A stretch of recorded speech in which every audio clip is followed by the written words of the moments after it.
Recording in progress.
Hello, everyone. Luke Prince and Matt, board member.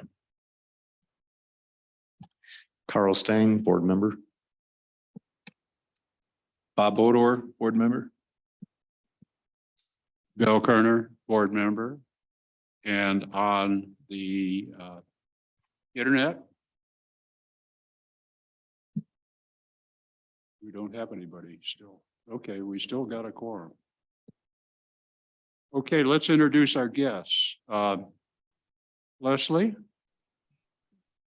Good evening, Leslie Lewis, Manitou Springs Chamber of Commerce.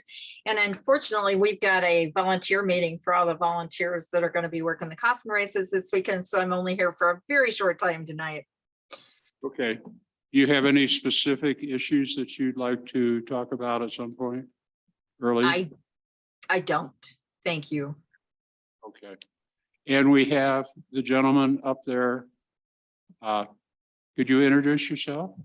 Of course, I'm Justin Wallace. I'm with White and Smith Planning and Law Group, and we are supporting Logan Simpson and their efforts with the mobility and land development code. So we're here to give a brief presentation and update on that.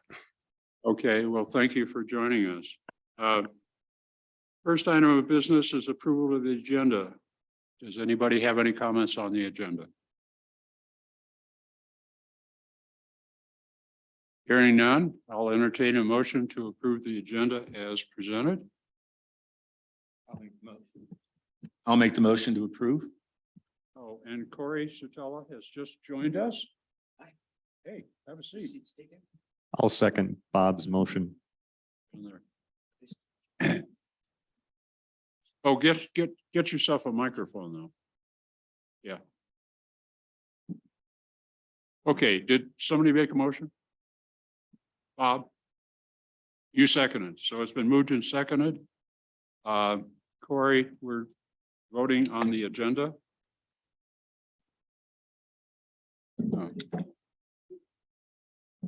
So I'm not Joy Porter. I'm sorry. Joy couldn't be with us tonight either, so. Corey, do you wish to vote on this one?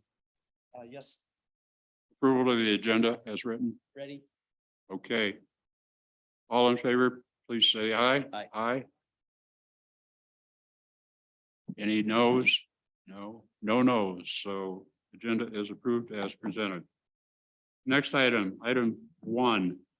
Approval of the September 28th, 22 regular meeting minutes. And Corey, you had some comments on that, I believe. Well, yes, I did. Do you wish to elaborate on those? The meeting minutes were very long and looked time consuming to prepare. I'm not sure that they serve the needs of the board on that format. And I'd be happy to Kevin let me know that this was the first time he had done them and was on a new program. I might suggest we agree on a format for the minutes that makes the most sense and is concise and is easy for both this board to understand and to make our approval. And, in future, in 10 years, when someone looks back and wants to know what happened. So there's a set of bare minimum things that should be in the minutes.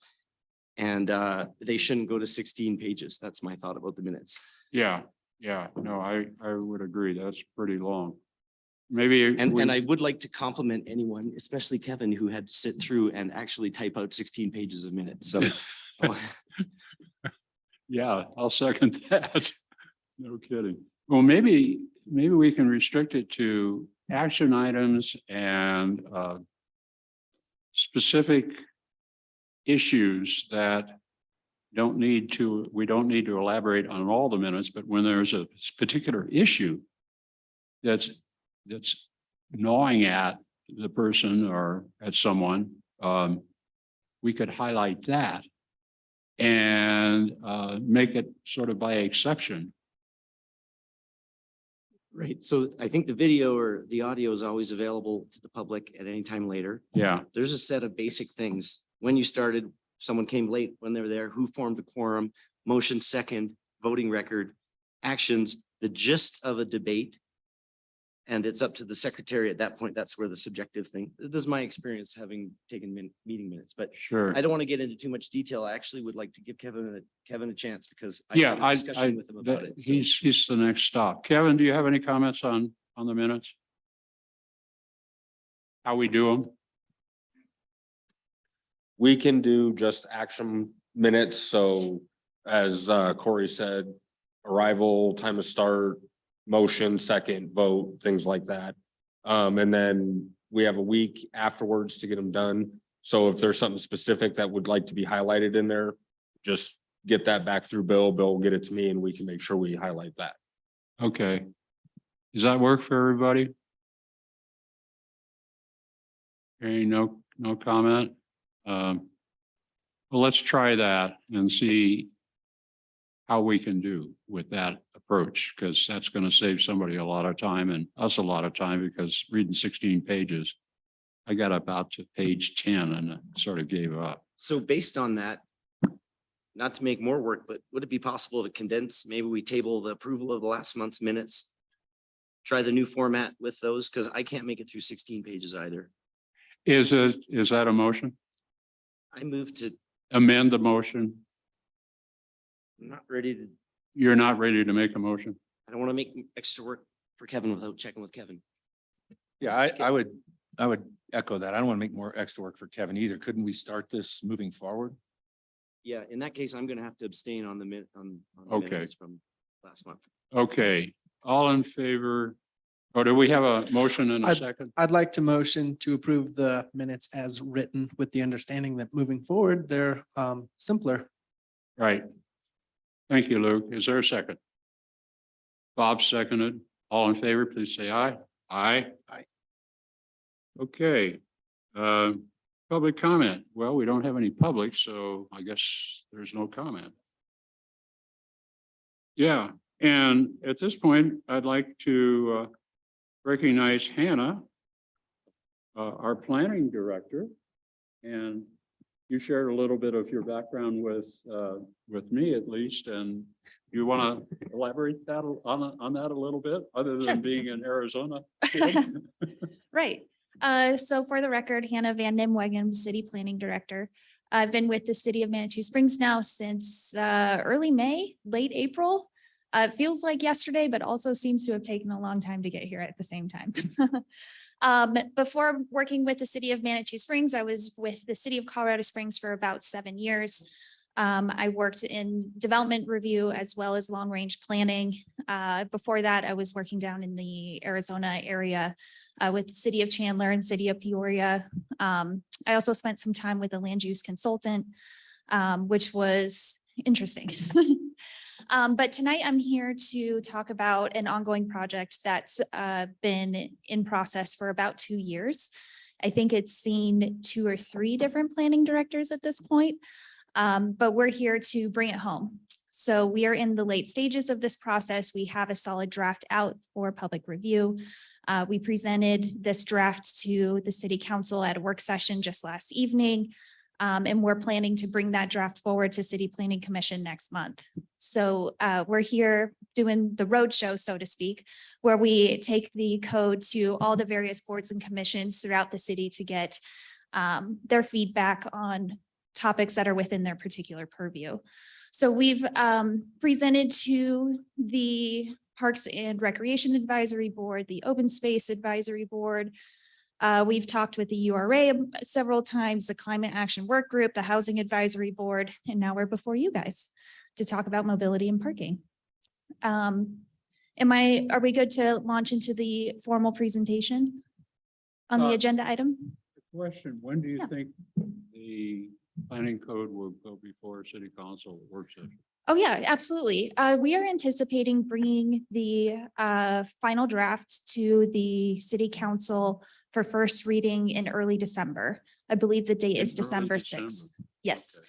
And second reading happening in January, which I believe would be January 3rd. Those dates are all tentative, pending how tonight's meeting goes, pending how public review goes, pending how planning commission goes, but that's our tentative schedule right now. Have you had public meetings on this? Yeah, we had one public open house last month. it was pretty well attended. We had about 40 to 50 individuals show up. And it's kind of hard to get people to care about code. So I consider that a pretty good turnout for a small town. Okay. So we had that open house, but also there was a bunch of public outreach early in the process to determine direction for a lot of these topics. So in earlier late 2020, early 2021, there was a series of surveys that went out. There were, I mean, it was kind of the height of COVID, but there also were some public open houses at that time held virtually. And then we really went to actually writing down what we heard and actually drafting language. And that took about a year or so. And so now that we have this draft, we've been coming back out to the public. And the draft is on the website, city website? That's correct. Yeah. So there is a dedicated website for the code update. It's Manitou Springs Gov's normal website, and under the project and initiatives section of that webpage, there's one dedicated to the code update, Okay. and you can find it there. Okay, not that we want to read code, but sometimes we need. I was gonna say, if you're having trouble sleeping at night, reading code works great. But in the staff memo that I prepared, I called out the specific sections that I think the Mobility and Parking Board would have an interest in, so you wouldn't have to read the whole thing. Okay. Okay, so you're going to talk to us about the code section that pertains to mobility and parking. That's correct. Tonight. Yes. Mr. Chair, may I ask a process question before we jump in? Yeah, go ahead. Yeah, so just kind of following on Bill's question, is there a chance for us, so we, in theory, will have one more meeting before it gets presented at planning session for council. Is there a chance for us to have input that might change what's happening? Like, is it the draft is at a point right now where our input would be meaningful, or at least a recommendation to council? Right. So what we were hoping to do tonight is understand and get feedback on what has been drafted. So depending on the scope of the concern or the comments, we may need to push back any meetings or anything like that. If there are minor technical changes here and there, we can go ahead and make those edits. But if there are severe concerns with a conceptual direction, then we might need to go back to the drawing board a little bit more. So it kind of depends. Okay, floor is yours. Great, thank you. So before I turn it over to Justin, I just wanted to explain a little bit of what's gone into this code. I kind of mentioned it a little bit earlier, but also, and I think this might be part of the presentation, we've had a code committee help put together a lot of the direction that we are going to hear tonight. That code committee really started out as 15 members, but as time has gone on, this has been a pretty lengthy process. A few people have dropped off, but we've had a core group of 7 who have really stuck with us. And when we calculated how many hours that 7 have put in, it ended up being over 500 hours have gone into the direction of this code. So not the number of hours that it's taken us to write everything, how long it's taken Logan Simpson's team to draft everything, but just how many hours of meetings and discussion we've had on these directions through the whole code, including what you'll hear tonight. I mentioned the different boards that we've presented to, some of our public outreach that we've done, and the direction moving forward. We're anticipating final adoption early next year if everything goes according to plan. That, of course, can be pushed out a little bit depending on what we hear in these next meetings. But we're targeting implementation or an effective date in Q1 of next year. I do want to mention that with code, there's pretty much no such thing as perfect. Everybody comes from a particular point of view. And so a lot of what you're going to read is the result of trying to find consensus. There's going to be folks on both sides of the spectrum with what's within the parking board or this board's purview. Some folks feel we should completely abolish parking minimums. Some feel that we should have very strict parking minimums. And so what you'll see tonight is what we feel is a meet in the middle to make both groups as happy as we can. But what we did do is carry forward a lot of the micromobility ordinance, or pretty much everything, or literally everything. But with that, I think I'll turn it over to Justin for an actual presentation on what is in the draft. And I'll be available for any questions as well as Justin after that presentation. Justin. Okay, thank you, Hannah. I'm going to try to share my screen and enlarge the presentation so everyone can see.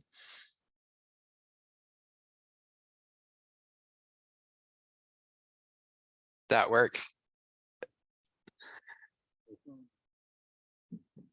Okay. So as Hannah pointed out, or let me reintroduce myself. I'm Justin Wallace. I'm with White and Smith Planning and Law Group, and we are helping Logan Simpson in certain aspects of the code. My background's in planning and urban design, and Mark White, who's my boss, is an attorney and land use planner by trade. So we are assisting Logan Simpson with some of the code drafting, and in particular with the mobility aspect of the code. Let's see. I know Hannah touched on this some, so I won't dwell too much on the engagement aspect, but there has been extensive engagement put into not only the code, but with mobility in itself. Our team has been involved with the initial code assessment where we looked at the existing development code and looked for gaps or disparities or areas that could be improved. And we wrote a code assessment that was published maybe a year and a half ago, I think April of last year. And so that really just gave a diagnostic of the existing code. And so next we talked with staff, and we heard from stakeholders in the community about what their priorities were.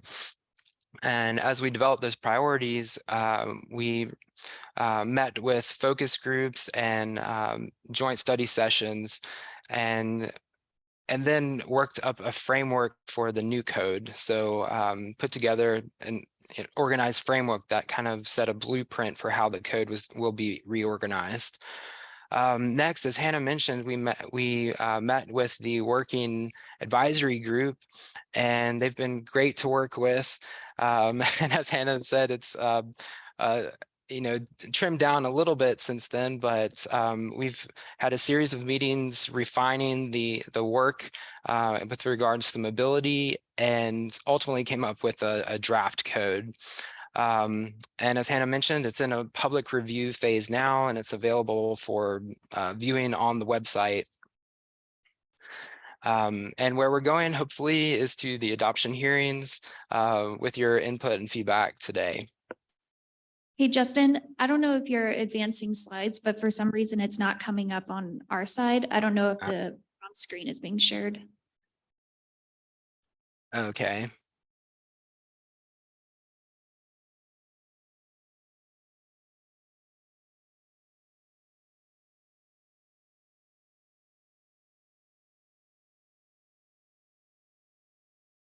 Maybe if I share my desktop, let's try that.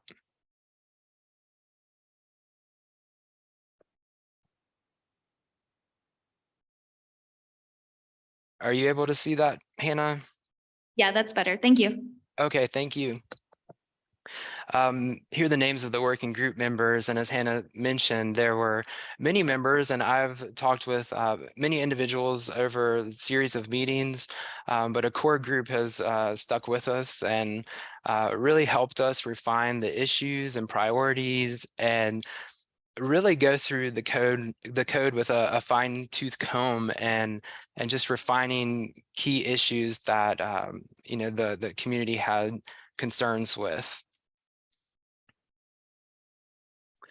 This just gives you a snapshot of the different chapters, and you can see they're easily broken out into sections that are digestible and easy to navigate for someone who's not familiar with codes. The mobility component will be in chapter 3 under the development standards, and that will be the bulk of what we'll discuss throughout the presentation. So as I heard someone, I think. Yeah, I have a question. It's sort of a question for our mobility guys. all of us, but the micromobility. We have a presentation tonight on micromobility that's rather lengthy and dealing with El Paso and so forth and so on. And I'm wondering whether we're going to be able to incorporate some of the ideas that these worthy gentlemen have put together at this point in the process. Because there's probably some things that we would want to see in the code. And I don't want to speak out of turn without jumping in. But do you have any thoughts, Carl or Luke, on this? So my initial thought was that most of it is outside of code, but some of it, if you're thinking more of a, just throw ideas out there, continuous sidewalk is a requirement for all future redevelopment or whatever. Sure. But I would also defer to the planning directorate on how that would fit, or like, there's even the concept of neighborhood traffic circles. Is that just a planning thing or is that really a code thing? I don't know where the line is drawn. Yeah, that's a great question. I think it depends on exactly what it is. One of the things that I've been trying to communicate as we have these presentations is code should never be thought of as something that's concrete and set in stone. If we move forward with the draft as it currently is, or with a few adjustments here and there, that definitely doesn't mean that we can't revisit things in the future, even a few months after adoption or something like that. So as you guys are going through your presentations and studies and have formed a set of recommendations that you want to get implemented, we can review that and see what belongs in code and what maybe doesn't. And then we can take through a separate ordinance as well. So definitely something, I want to consider this a living document that we need to keep up to date and moldable as new trends pop up, as needs pop up and things like that. Okay, good. That answers my question, I believe. So thank you. Go ahead. Sorry to interrupt there, but Oh, no problem. go ahead. Okay, so top priorities for mobility. These were common themes that came up during our interaction with the working advisory group and the stakeholders that we talked to, and themes that came through in the code assessment and engagement process. So I'll go through these and talk a little bit about each one. Reducing or eliminating parking requirements for the downtown was a common thing that we heard from residents and business owners. So we heard multiple people at least exploring the option to reduce or eliminate parking requirements for downtown. And this has a lot to do with just acknowledging the historic character of downtown and its compact development pattern, that it is what it is. And so there was a lot of discussion about reducing the parking requirements for downtown area. The next is incorporating a maximum parking requirement, and that's just capping the amount of parking required citywide. So it's just not having egregious amounts of parking where it's not necessary. And the cap right now is 125% of the minimum requirement. So it's just setting a ceiling in terms of the number of parking spaces that development will require over time. The Question on that? next, sure, go ahead. This is Bob.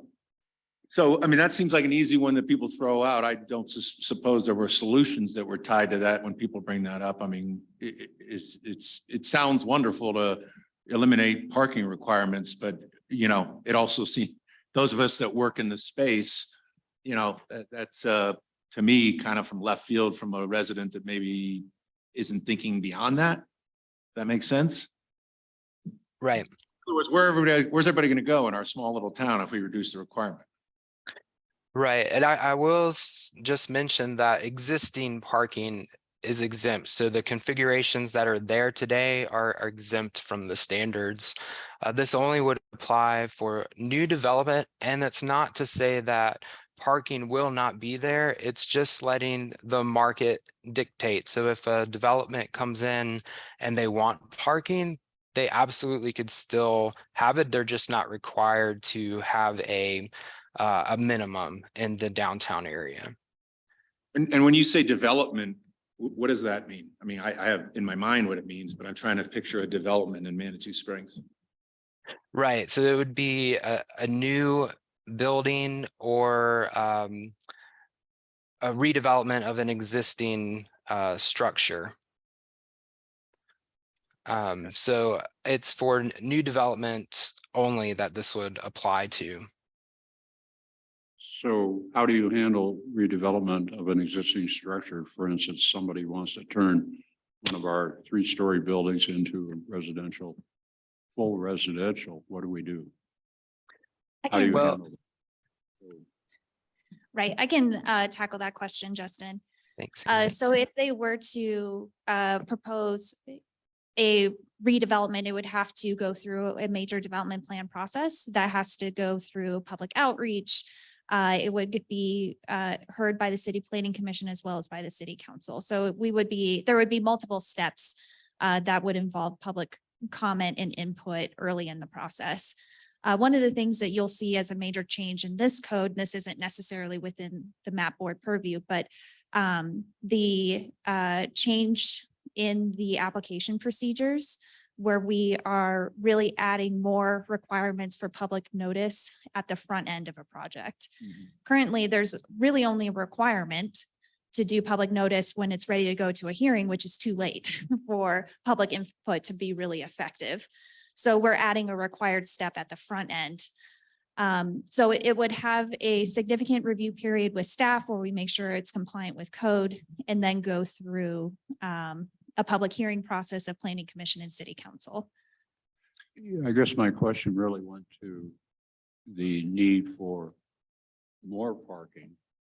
In other words, residential requires, or I I would see what you're saying. assume that most of those residents will have at least one car.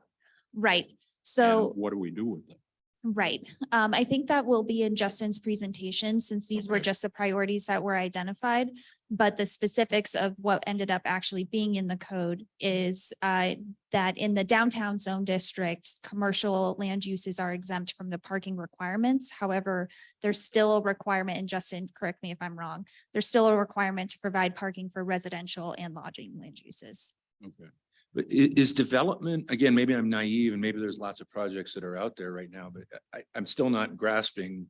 I can't picture what development would look like in downtown Manatee. Most of those Right. buildings are historic, so they can't be altered, or many of them are. I Right. mean, is there plans out there to put a 8-story? I mean, Not right now, but what I should say is that when we're talking about development or when we're talking about parking requirements for downtown, it's also a change of land use in an existing structure. So if you had a restaurant that transitioned to a retail store or something like that, in the current code, it would need to meet the current code requirements just to make that change.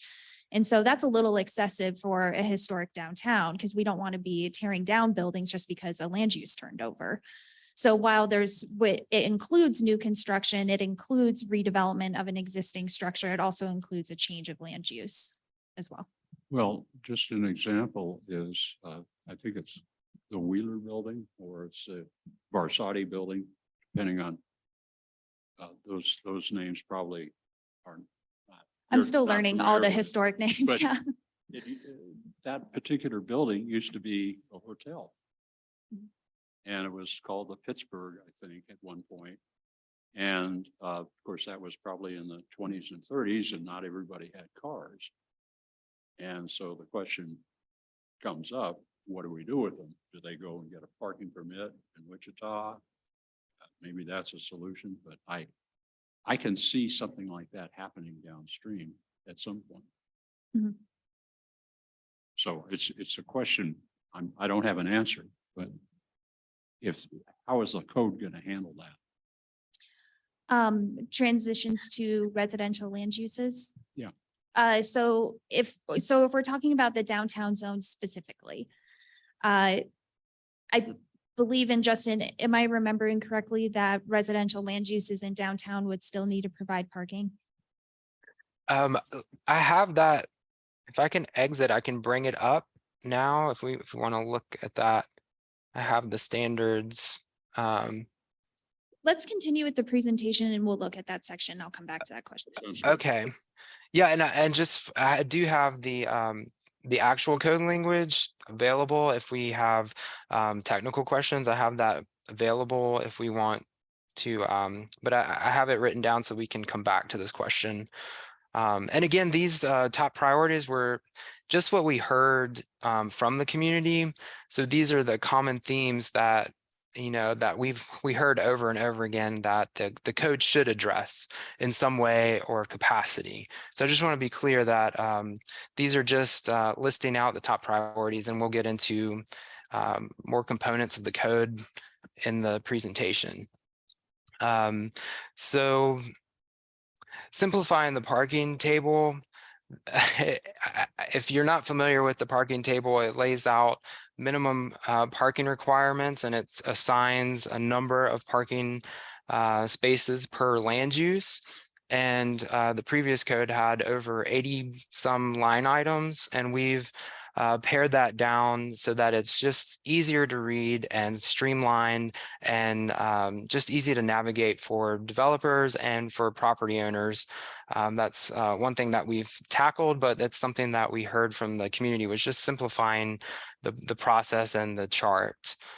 Another idea was looking into alternative parking plans to add in flexibility for developers and who are proposing land uses or development, just finding a creative and flexible way for developers to either increase parking or decrease parking. So this is a tool that can be used that would require applicants to go through the planning commission process just to have some creative and flexible ways to meet parking needs. And I'll go through that in more detail later on.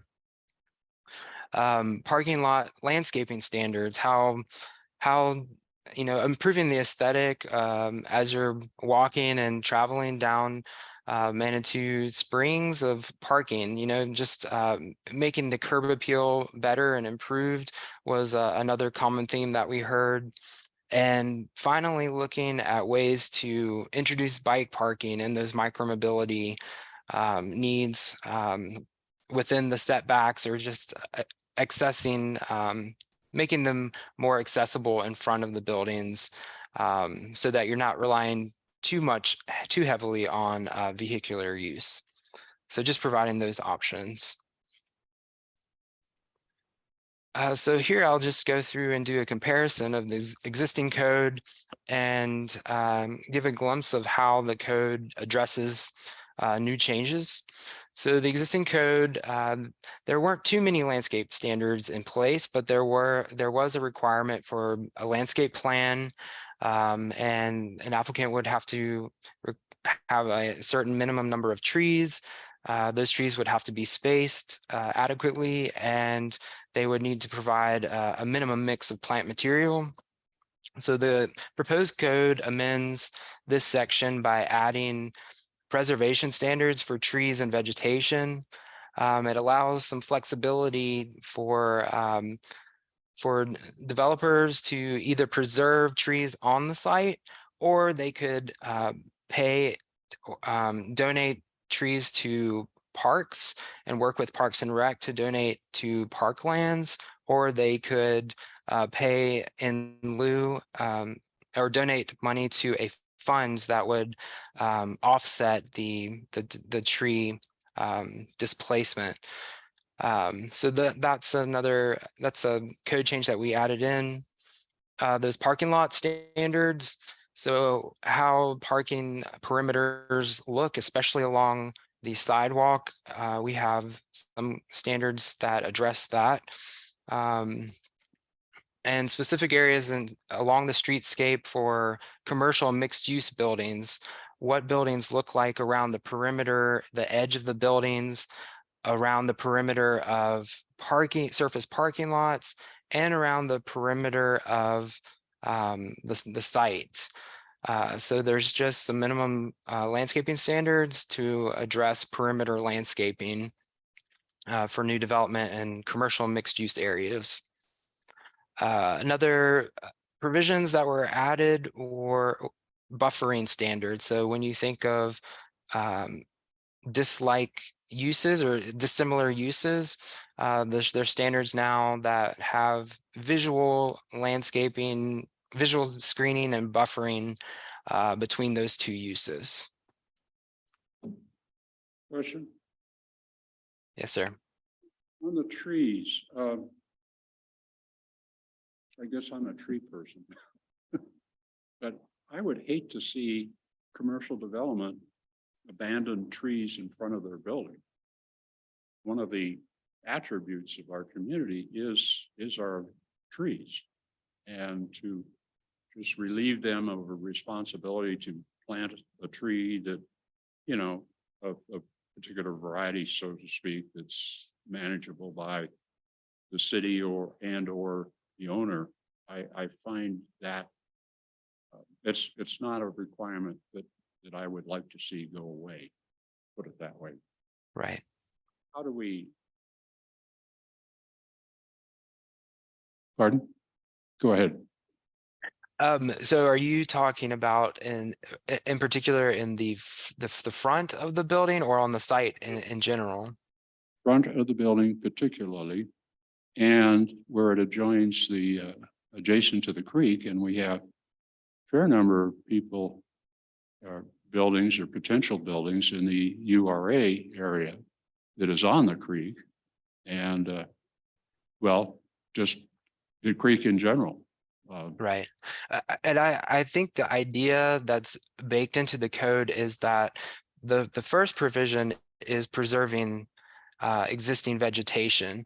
And so through the landscape plan application, the applicant would work with staff and that determination would be made, but there's some flexibility to provide other means of addressing trees that or vegetation that cannot be preserved for one reason or another.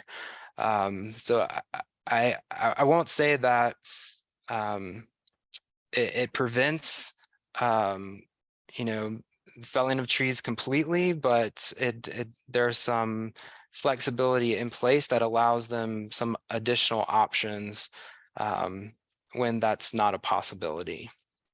I guess this is out of realm of transportation, parking and mobility, but it's just a personal thing. Yes, Corey. I think there is maybe an impact on this board, and I will say I'm a tree person too, but I wonder how you, so there's some staff discretion about how we balance the need to preserve vegetation with parking requirements. And I'm all for us moving away from our addiction to providing parking for cars, but I recognize what Bob's saying that if you know, that's not happening today, and somehow people have to park. So I think the relevance for our board is, you know, we can all like trees, but what impact does that have on available parking, and what impact does that have on people trying to get around Manitou? And that's, you probably thought about it, but somewhere there's a balance, right?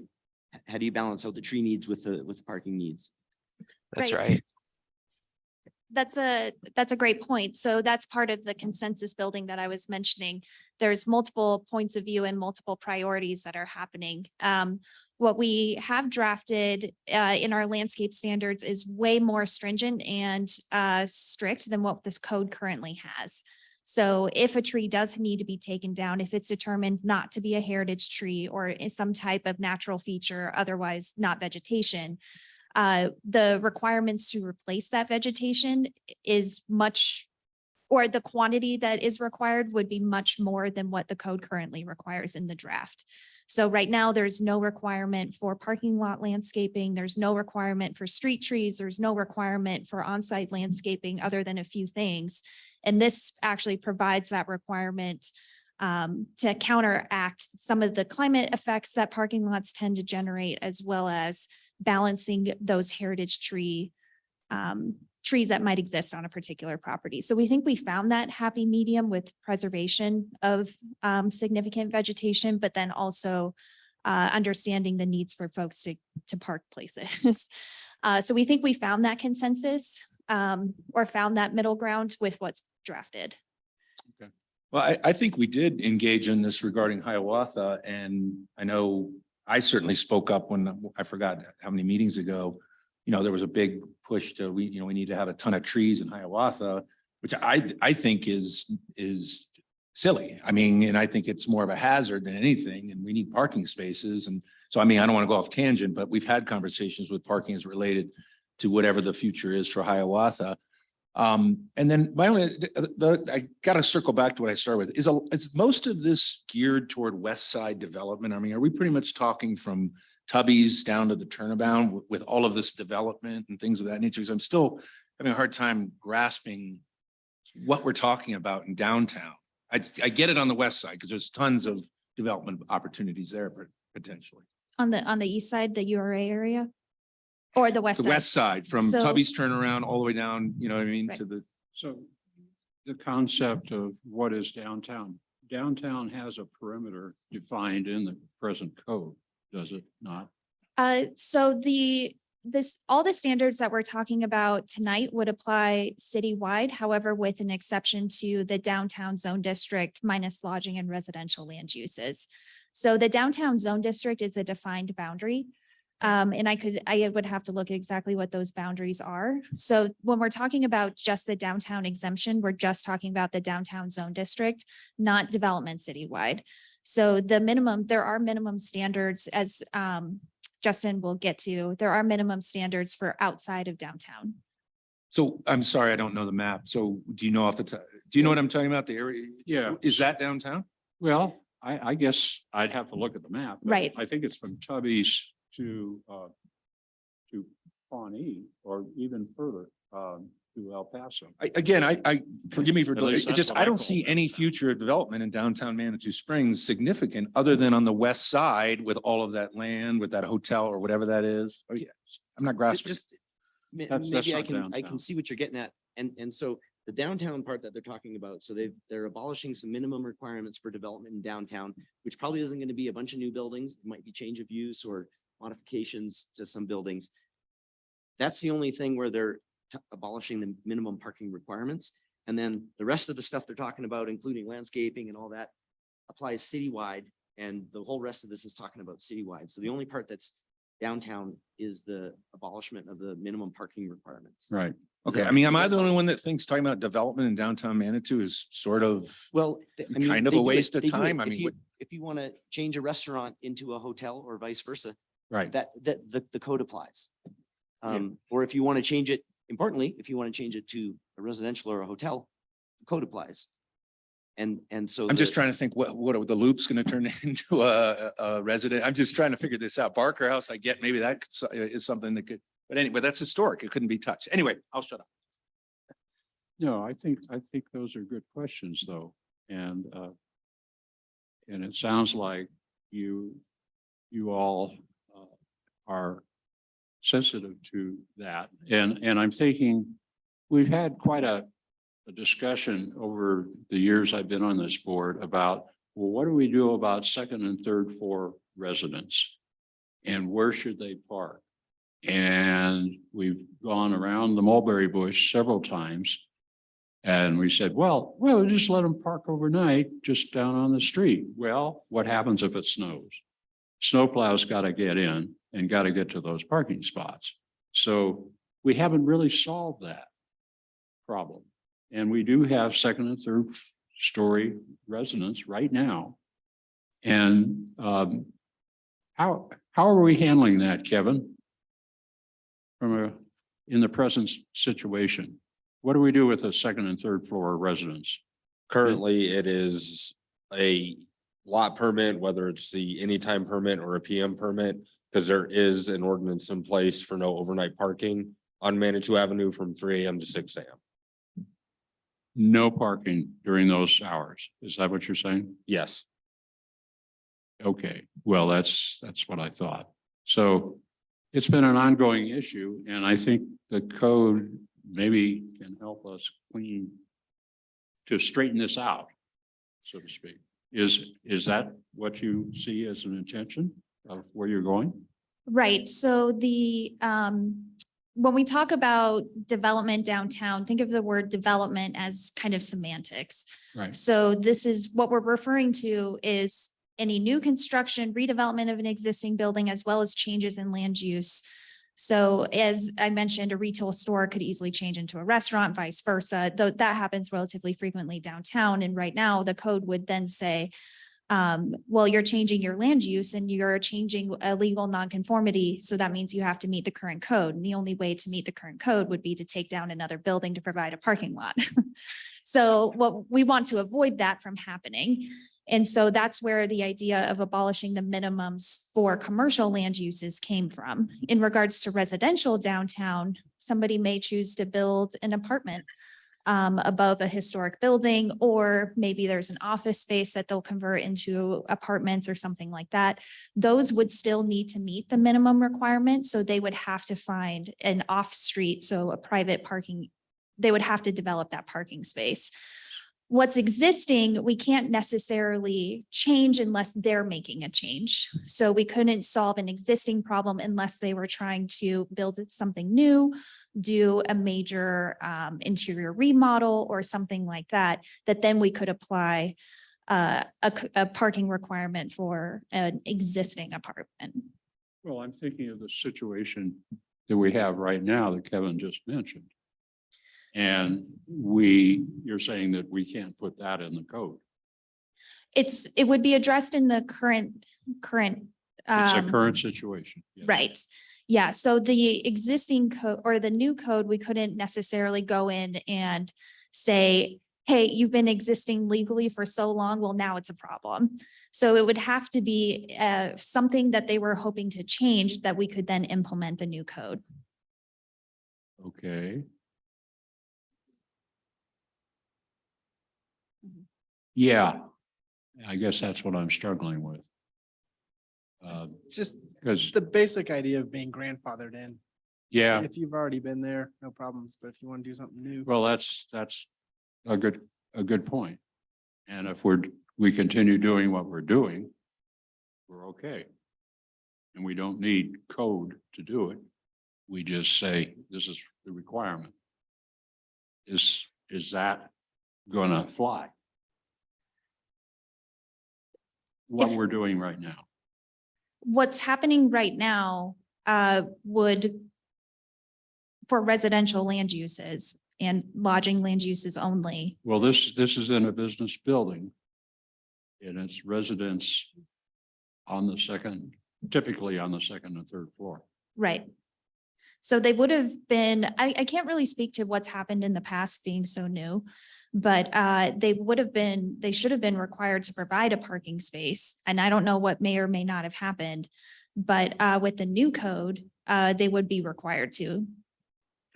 They would be But required. they're legally existing right now. And if they were to propose a major change, then that's when the new Okay, code would okay. apply. So the grandfathering will handle the problem until there's a change in the building, basically. That's correct. That would apply with pretty much anything that's existing in the city right now. Okay. That solves that problem. Kevin, are you okay with that? I sure am. Okay, cool. Sorry to pull things up. Continue, please. All right. Okay, this next component of the code, the existing code, there were no provisions for this topic in terms of alternative energy or sustainability, but it was an important topic for in the community and for city staff. And it helps to implement the comprehensive plan goals and objectives. And so this component is introducing new provisions for alternative energy standards. One of those provisions is for the infrastructure to allow electric vehicle charging. And that would apply to both residential and non-residential new construction. So this means at least hardwiring in the infrastructure to allow for electric vehicles over time. Similarly, there's provisions that would require hardwiring for solar infrastructure, not the panels themselves, but actually the wiring or the infrastructure to allow for solar panel installations over time. And this also applies with new construction for residential and non-residential. The next component is allowing for sustainable site improvements. And so there is a menu in the new code that lays out provisions that are above and beyond the minimum requirement. So these are optional and not necessarily voluntarily, but developers could opt into this program if they are, asking for additional density bonuses or other density bonuses. So new development is required to meet, it's a point system, and new development is required to meet 5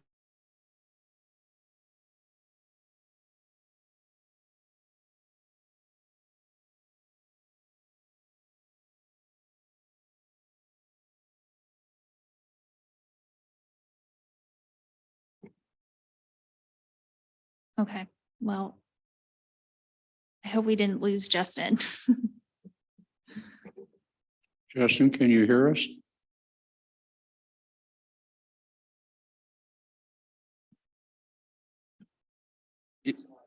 If you can hear us, Justin, you may want to exit and then Yeah, start rejoin. over. Yeah. Reboot.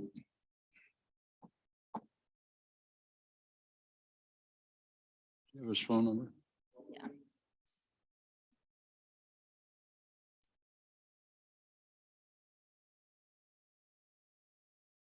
Yeah. We were sometime.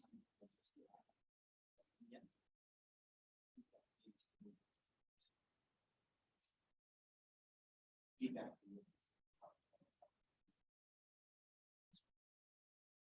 Okay, yeah, that sounds great. Yeah. So maybe on that topic, I mean, do we want to go through those specific points and come back next month and put together a motion of support or potential tweaks Yeah, as a map board? I think we need to get the whole presentation.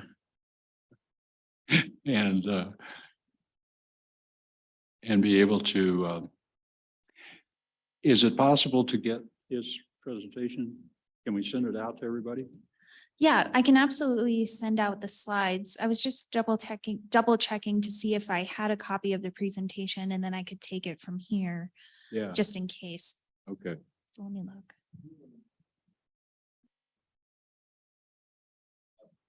Let's see if it comes back online. Give it another 5 minutes or so. Yeah, let me see if I have the presentation too.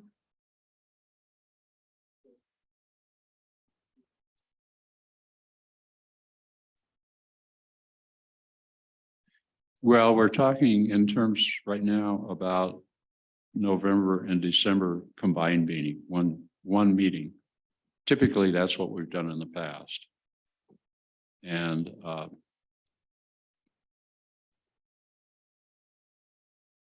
yeah, that's not going to work. So I think we're looking at something on the first part of December.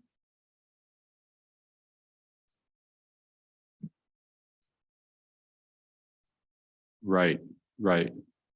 Bill, if I can interject, Yeah, with all the go other ahead, Kevin. boards and commissions scheduled already, the only available time is November 30th. Oh, is that the time that's available? That's the only day that's available right now. Okay, well, let's write that down. November 30th. Okay.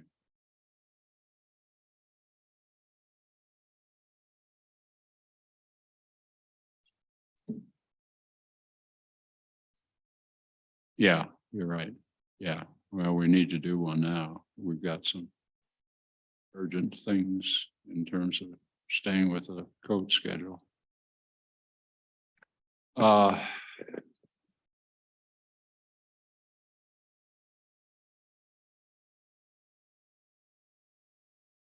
That's sort of an administrative thing, Corey.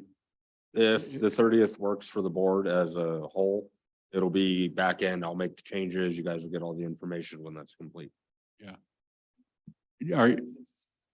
Well, let's take a little query here. Is everybody gonna be available on November 30th? Everybody? Yes, okay. And we've got 2 members missing, so we'll have to query them as well. We'd like everybody there. Yeah.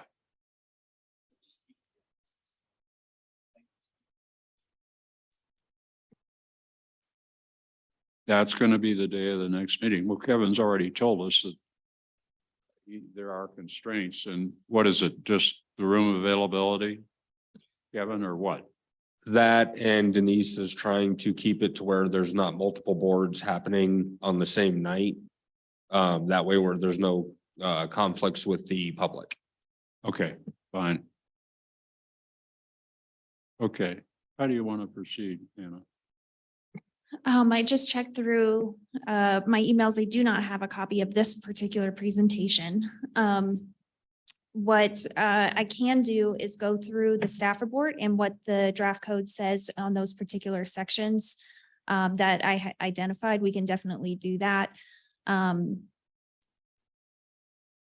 Or we can keep waiting. We can, Or we can keep waiting for Justin to hop back on. Let me why know. don't you start Okay, and he can jump in? perfect. So I have that staff report pulled up. And maybe I can sign into the meeting and start sharing a screen.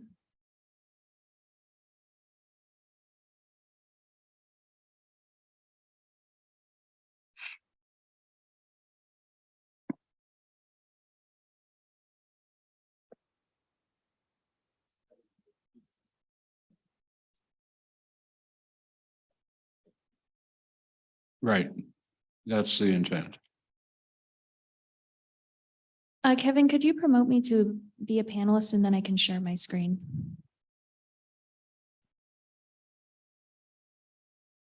Awesome, thank you.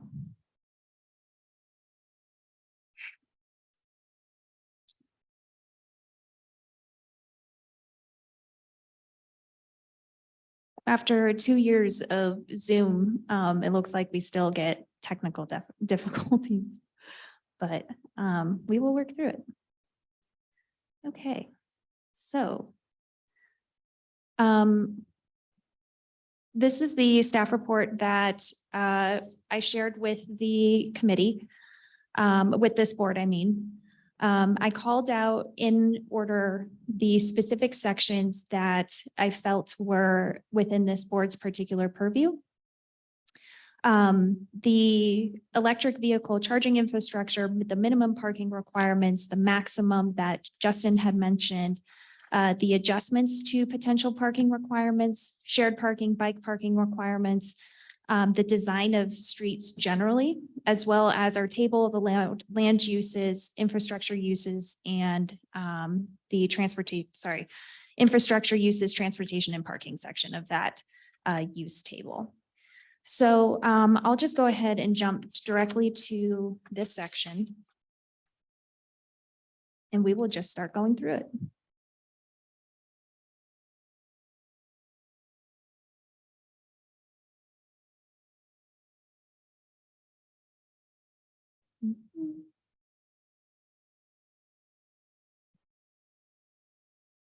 Okay, so one of the things that's within the purview of the Mobility and Parking Board is the requirement to start providing electric vehicle charging infrastructure.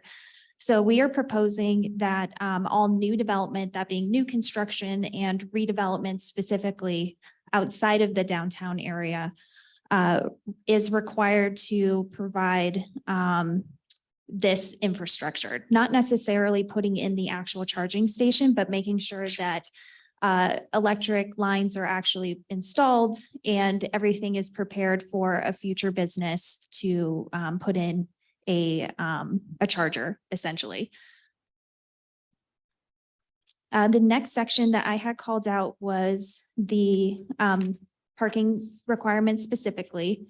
Like was mentioned, we are requiring a certain number of minimum parking spaces outside of the downtown zone district. So that would be all commercial land uses and residential and potential industrial land uses would need to meet a minimum parking requirement. We did move the parking requirements into a table, and that table lumps together similar land uses. So right now the table is pretty significant and it lists literally everything from like a candy and confectionery store to a bookstore, so on and so forth. Those being pretty similar, we just lumped those things together. We are keeping the parking requirements for single family homes the same. So you would still have to provide 2 parking spaces per single family detached, unless you are in the general residential zone district. And that's mostly where the historic homes are located, so closest to downtown. If their lot was legal non-conforming, being smaller than what is currently required, we wanted to reduce that requirement to just 1 parking space on that property. Again, in order to preserve those historic structures as much as possible. We are keeping the requirements the same for duplexes. The requirement is also the same for multifamily, where it's based on the total number of bedrooms per unit. And we are establishing a requirement for short-term rentals to provide parking that currently does not exist. We are also maintaining the same parking requirement for lodging land uses, that 1 stall is provided for per room of like a hotel or bed and breakfast or something like that. And we are actually upping the requirement for restaurants. So currently they're required to have 1 parking stall per 100 square feet of serving area. Based on feedback that we received from Farley McDonough, who owns the Adams Mountain Cafe, she believes that that should actually be upped to 1.25 parking spaces for just the serving area. We are also lumping together all office land uses to, I wonder if I can make this a little larger. Actually, that might be helpful. We are lumping all office land uses to be 1 space per 400 square feet. We are keeping the same, or we're upping the requirement for marijuana related land uses to 1 per 200 square feet. And establishing a requirement for certain industrial land uses to 1 per 400. And these are mostly the same. It's just a lumping of similar land uses. Is this particular, I don't see that in what we received. No, so this is actually the draft that I'm showing you. So this is the particular code section that I have listed. It is online. Yep. We are also writing in a maximum parking standard where they can't exceed 125% the minimum.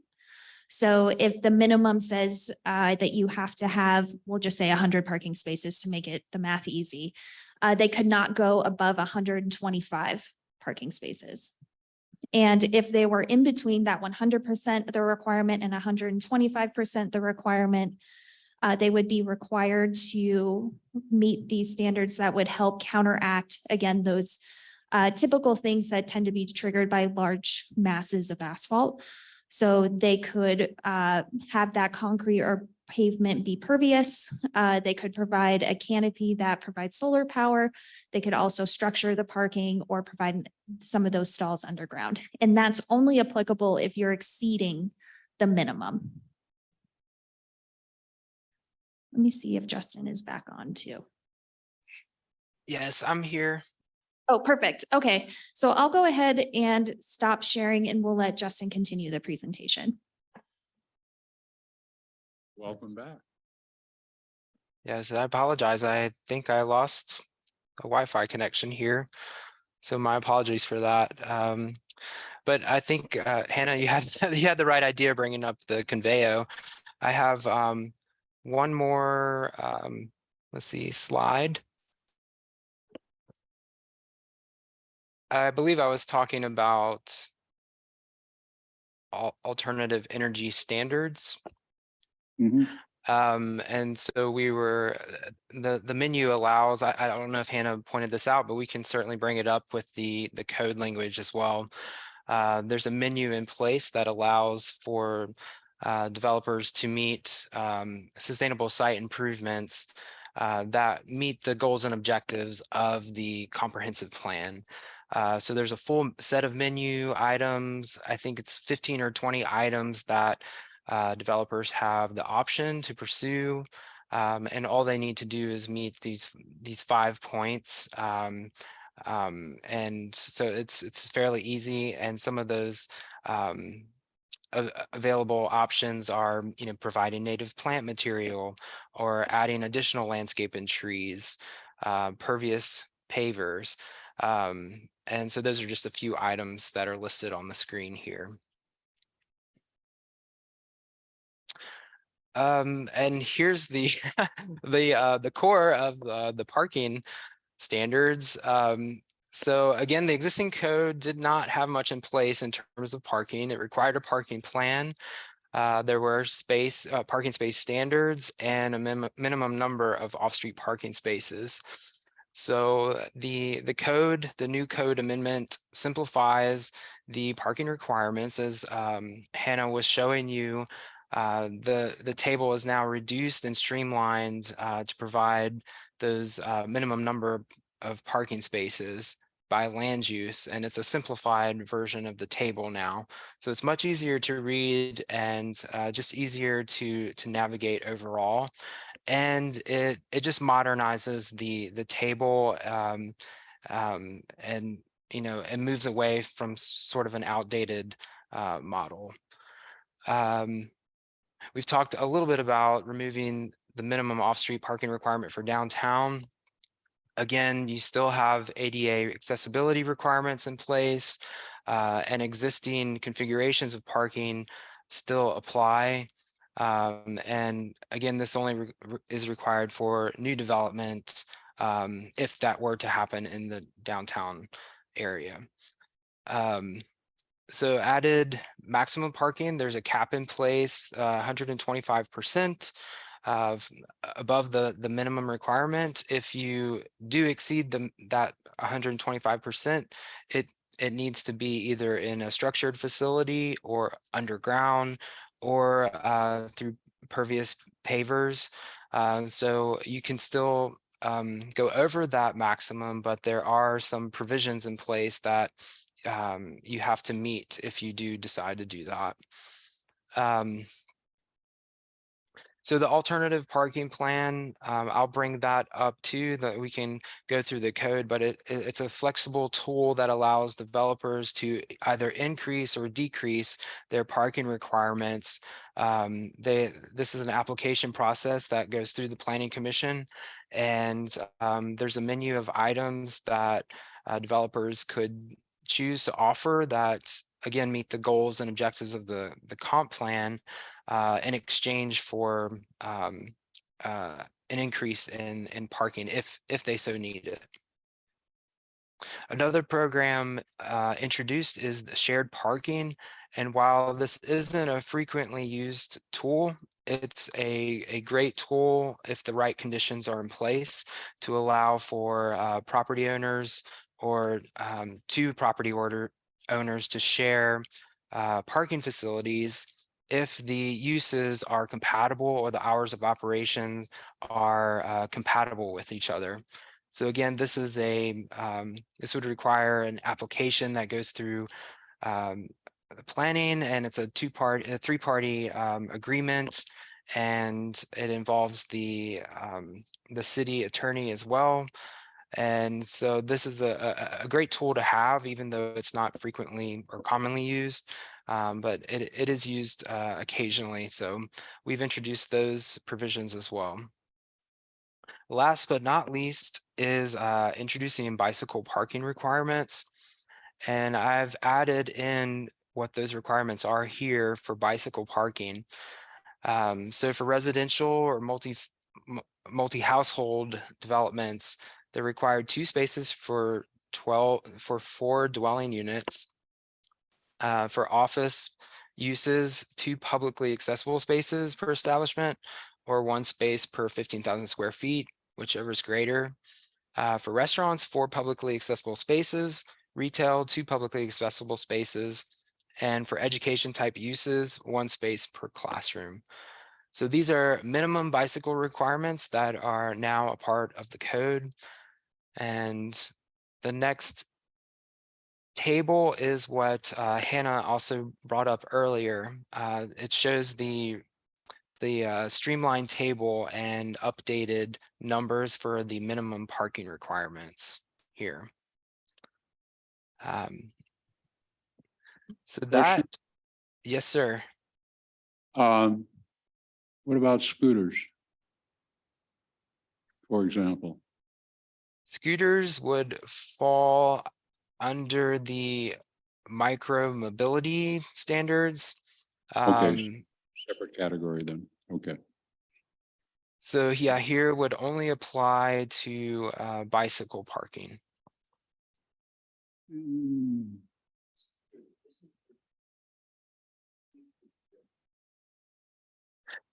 And so that's a brief overview. Again, I have the actual standards themselves if we want to talk through any of the provisions. So I have that here to answer or go back to any of the questions or concerns that were brought up. We can certainly go through any technicalities. I have that available here. Can you hear me? Can you hear me, Justin? Yes. This is Corey. I had a question about the bicycle requirements. So if a new restaurant were to open or be proposed, change of use or building a new restaurant, they would have to create publicly usable bike parking as part of that development.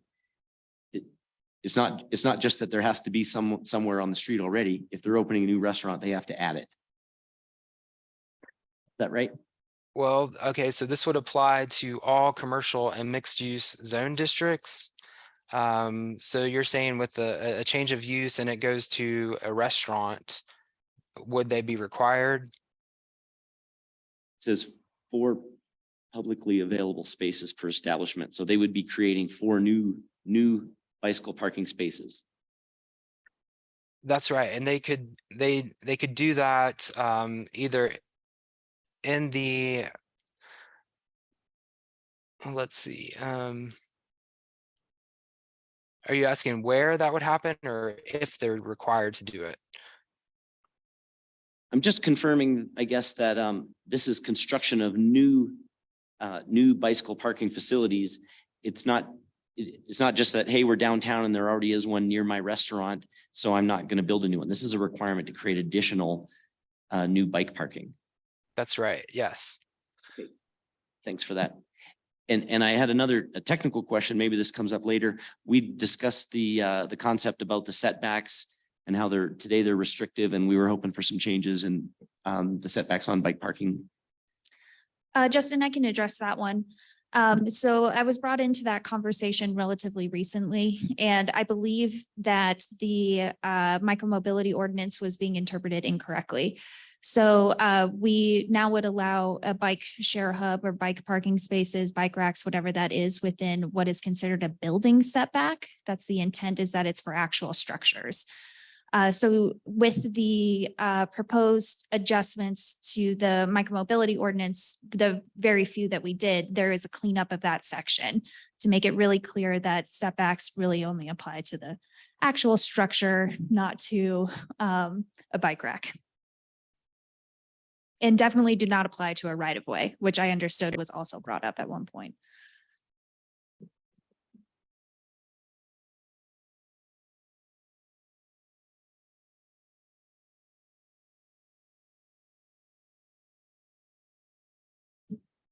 Any other questions or concerns? Did we want to revisit any topics?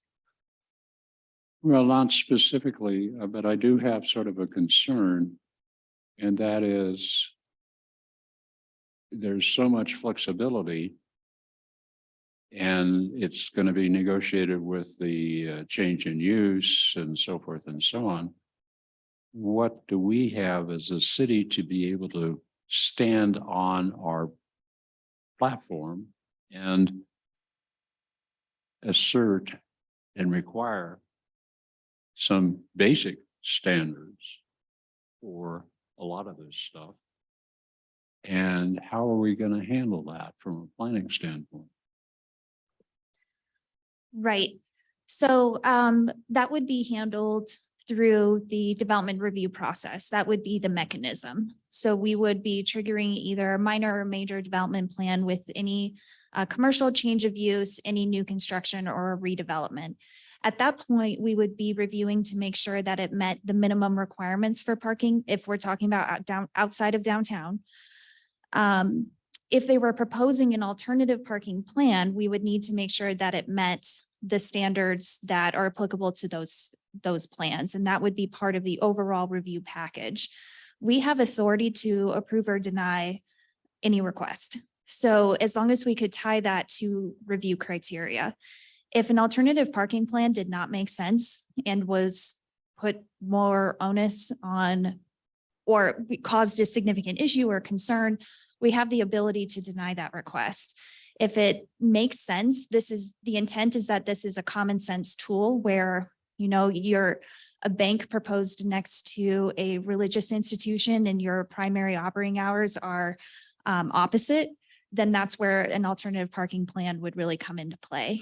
Or if you're seeking a reduction because you're near a transit stop and you really don't need as many parking spaces, things like that. So the minimums are still in play. We're just adding those flexibility or adding flexibility for when it makes sense. So it's not an inherent, we're just going to be lenient on these requirements. They can also request a variance if it doesn't make sense for them to do an alternative parking plan that has to get approved by Planning Commission. There's a lot of checks and balances that would be built into the development review process. Okay, that's good to hear. Because it strikes me that we get so loosey-goosey that we don't honor ourselves, so to speak. Right. And so the intent is that there have been situations in the past where it didn't make sense to provide a huge parking lot. And this would allow that property owner to propose an alternative. We would review that alternative. And if it made sense to us as well, then we would have that option to include it in a development review package that then would get forwarded to Planning Commission or something, whoever the review authority was. Okay. But it's not an intent to be loosey-goosey, but to have a tool for those common sense decisions to be made. Okay, an additional question then. In the case of mobility, micromobility, what role does this board play in the approval process, if any? So in terms of micromobility and in the installation of new facilities? Yeah, as say somebody comes in and says, gee, I want to do X, Y, Z. And it goes through planning, it goes through the Planning Commission and so forth. But we're out here saying, hold on, you forgot something. Right. I don't want to put us in a position of being a reviewer, but nonetheless, I think that there's probably some things that we might feel strongly about. And are we in a position of voicing those in a public meeting at Planning Commission? Or what is the mechanism by which we can influence those things that are near and dear to our mission? So what this code would be regulating is really I guess I should rephrase. A lot of the requirements that we're talking about tonight would occur and be triggered because of the development review process. If there was a strategic effort by the Mobility and Parking Board to add additional bike share locations or scooter share locations, whatever that was, the code would not hinder that process by any means. If there was a proposal through a development application to add a bike share hub or something along those lines, I'm not familiar if the maps or map board has a master plan, but if so, we would be referencing that and potentially bringing forward an application for consideration if it was applicable. So I guess it's a case by case. It depends on what you would want to see. So we would rely on the planning department to be able to weigh in on development requests or change of use requests. That's correct. And that would be what's applicable today too. So we would not be proposing to change that. Okay, so you would come to us and say, gee, would you please take a look at this? Is that how you'd handle it, or what would you do? Well, I think it would depend on what it was exactly. So Sure. if it was an alternative parking plan that we felt made sense, then, I don't know if that would be necessary to come before the maps board. But if it was something that we were on the fence about, then that would be a potential. Yeah, well, right now, a lot of the changes that we're seeing have been initiated through a staff process, and staff, and I'm thinking of Kevin and Roy, take the back end parking. It was an idea. And they came to us and said, gee, what do you think of this idea? And we said, yeah, give it a try. Let's pilot it and see what happens. And so I'm just seeing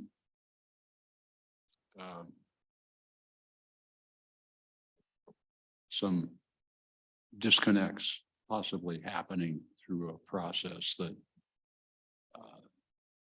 and I can't invent a particular scenario, but I'm just expressing something that I don't know how the rest of you all feel about that, but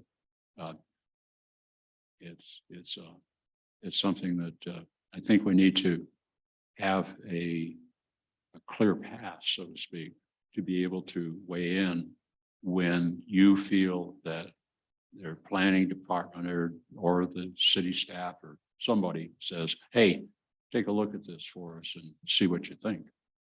Electric charging station, take that one, for example. What do you do in the downtown? Somebody wants to not install an electric charging station on a change of use request. And we've looked at it ahead of time. We say, gee, that's something that somebody's gonna need at some point. And so I don't know. I'm trying to express the process or think about the process and how it might work in reality. So my response would be, it's impossible to come up with every potential scenario and No. write something in code for that. It's not. But what It's a could case by happen, case. yeah, is that it ends up being an internal procedure where if there's any level of question about any particular thing that's within our department or happening in our department, happening with a particular development that's proposing whatever, that we have the ability to reach out to Kevin to become an agenda item on a future agenda for a recommendation or something like that. If Okay, they were not wanting to follow a requirement, that would have to be a variance. So that would be an application that a board would have the ability to weigh in on. okay. Okay, I just want us to think about it ahead of time before we put all this code stuff in place. Okay, now is the presentation we just saw, that's available online? Did you say that? We can, it's not available online, but we can definitely email it out to the board. Would you do that, Mhm. please? Thank you. And we have two board members that aren't here tonight. I think you've got their emails, Joy and Rolf. Yeah, okay, good. Okay, Other board questions? Yeah, Carl. So to your last line of questioning, and maybe this is not a complete black and white use case, but for me, I thought like the McLaughlin cabins was curious that it didn't come in front of this board. You know, there's 30 new residences Right. going in a very concentrated area. Crystal Park Road, there's been traffic studies and citizen community or committees and kind of contentious area. And, you know, some things that this board might want to weigh in on or be able to, you know, make recommendations to council. And so I don't know, you know, Hannah, what your thoughts are, you know, is that high enough to meet the bar to bring that to the map board? That's a great use case. So with the McLaughlin Lodge, what's being called the Manitou Cabins property, it's the historic cabin property across from the Crystal Park Cantina. That recently was before the city council. I kind of I came into that project at the 11th hour, so I can't really vouch for what decisions were made by folks before me, but that particular project did meet the minimum parking requirements. So when they're meeting the minimum parking requirements, if they're meeting code, that everything's above board, I would not anticipate bringing that forward to the MAPS board. However, there was significant discussion about parking in the right of way. And so that particular component, which is outside of the scope of the development plan of that property, however, is something that we'll be pursuing pretty soon here with plans and studies, this, that, and the other. That would be something that we would want to bring forward for consideration. And maybe this is a topic I need to take offline with you, but I mean, I thought it was very curious that in their plan, they had perpendicular parking, which is concerning from a safety perspective, and perpendicular parking crossing pedestrian sidewalks, which seems kind of like a violation of some sort of code or basic planning. And so it was just the fact that that kind of made it to council was surprising to me.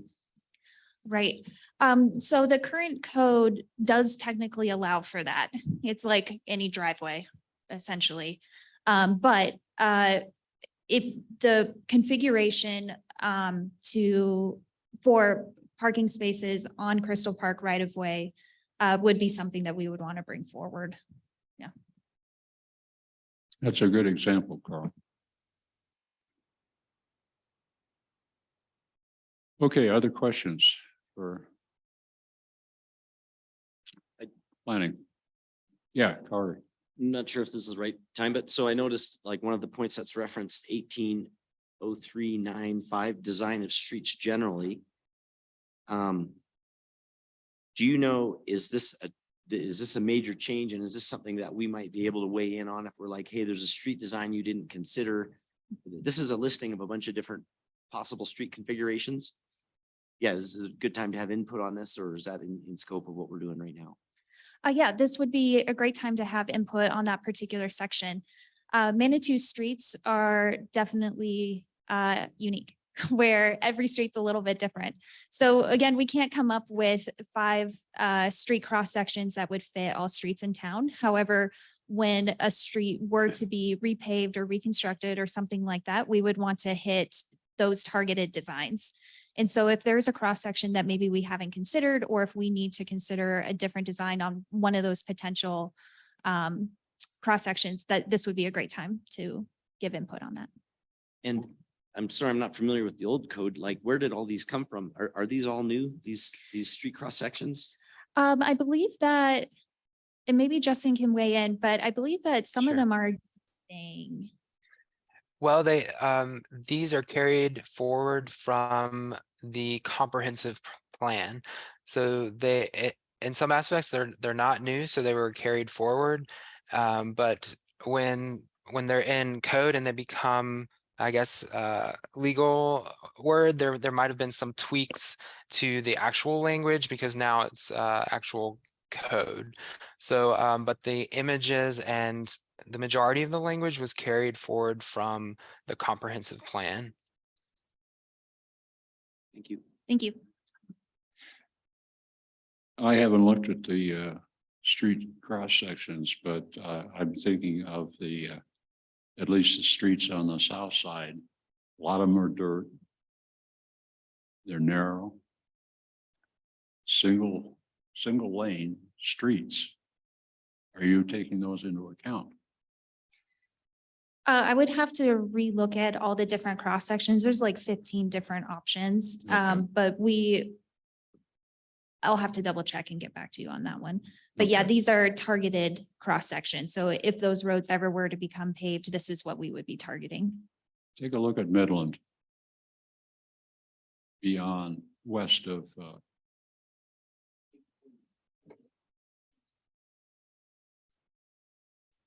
no, but if money is being spent on streets, I think the dirt streets should get a fair shake on this as well. It doesn't mean you go and pave it. It just means that you are able to maintain a dirt street in a drivable condition. And yeah, it's a street I drive, so I'm a little sensitive to it. But be that as it may, I'm not the only one that experiences that on the south side. So, okay. Well, anything else? Any further questions for Hannah?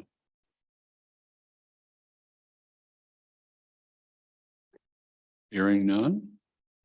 Do you have any closing comments? I would just like to close with, I sincerely appreciate you guys taking the time to talk about the zoning code. I know it can be a little bit dry, but it is posted for public review. So feel free to submit comments as a private citizen on any of the topics that are listed. You guys have my email address, I believe. Don't hesitate to reach out with any questions. It sounds like you guys need time to go back and actually review the technical language between this draft and what we hope to take forward to city council. There is still some formatting things that we're working through. But it sounds like we will come back in about a month or so and have another discussion on if the board is supportive or not. If I took away Well, have thank you. the takeaways, correct? Thank you very much for going through your presentation. We appreciate it. And appreciate it being included in the process. Mr. Chair, could I just make one more comment? Sure. Anna, we're so grateful that you're here. We've been really asking to have a presentation about the proposed changes for some time. So it's exciting for us. We're really excited that you're here tonight and appreciate the information and the chance to provide feedback. I want to echo that as well. Thank you very much. Okay. And Justin, thank you. Well, how about a 5-minute break, guys? Can we handle that? We're already way behind schedule.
Kevin?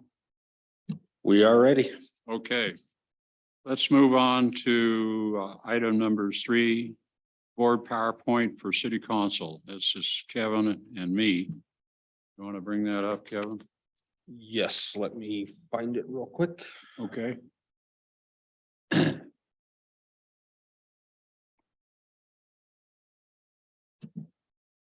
Just a little background. This is the yearly presentation to city council. And basically post last year's statements and comments and so forth. And so it's a list of things, and what I'm looking for, we're looking for is comments from you all to what did we miss? What needs to change? And so forth and so on. So since Kevin gets that up, we can talk about it. Bill, while he's bringing that up, we talked about this last month and we discussed putting in the presentation, the fact that we changed the ordinance and our name and putting in a reference to the actual ordinance. So here we've got this vision statement. And didn't we say we were going to actually put the wording of the ordinance that we changed to as part of the presentation? No, I didn't do that. Do you want to do that? Well, it made sense to me and I thought we agreed on that last month, but I guess I'm interested to hear what others think, but it seemed to make it, to me, I thought that would add clarity to, it was a big accomplishment that we got through that and it adds clarity to what we're doing. Yeah, well, that's a good comment. Okay. Well, the first one is the board members. The second one is vision, and this vision can be mission. Just about, they're sort of interchangeable. Mission is more grounded, I guess, but the question is, shall we use vision or mission? I'd like to suggest we use the mission because that's the thing we discussed and voted on. And this, if we Okay. really wanted to make a vision statement, but this is my recollection from last month is that, I thought we tabled it. I don't think we determined, okay, but that was my Well, recollection. I thought we decided we didn't want to go through the process of agreeing on a new vision statement for this group. And that was where the recommendation to come up with what we had actually agreed on and passed. We did, you and I specifically, because I think we both talked about how lengthy, that's a whole weekend work to figure out the mission statement. A new vision statement, you mean? Yeah, no, a mission statement is, in my experience, having done a lot of these, is way too many words. A mission statement should be one sentence, maybe two. A vision is more the bullet point approach, but in the interest of time, I don't know. It's a big thing to dig into. And the thing I would say is, I thought somebody had said that we have a mission statement on the website, but I don't see it. I I see don't either. the purpose, I see overview, the purpose of the mobility and parking board, and then there's 5 bullet points. Well, if anybody wants to take a whack at rewording this, it's fine with me. I don't have any. I mean, Carl. to the subject already discussed, I mean, isn't the mission statement is in the map renaming ordinance, right? There was, It should be, yes. so is the suggestion to just grab that and use that here, I believe, Yeah, That's my you want to do suggestion. that? just simplify it for everyone. Okay.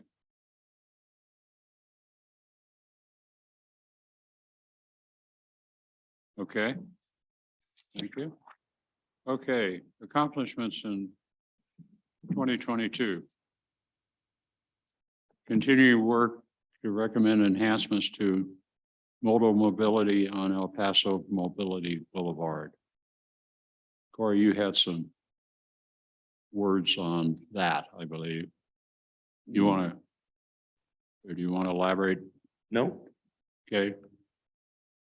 Any comments on the first one? Second one, endorsed and supported staff recommendations implementing a progressive fee parking program. Third one, council adopted the MAP recommended safety stop ordinance to improve bicycle safety and mobility. Bill, Yes, so on the safety stop, My recollection was that council adopted that last fall in 2021. Okay, take that one out. I'll check it. I'm all for getting all our accomplishments on there, but Nobody's gonna know the difference.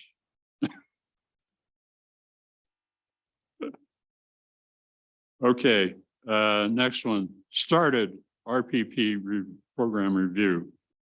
And I don't know that that should be on there. I think the request from staff has been for us to abandon the subcommittee on RPP, and I don't know that we want to brag about having done a bunch of work on that.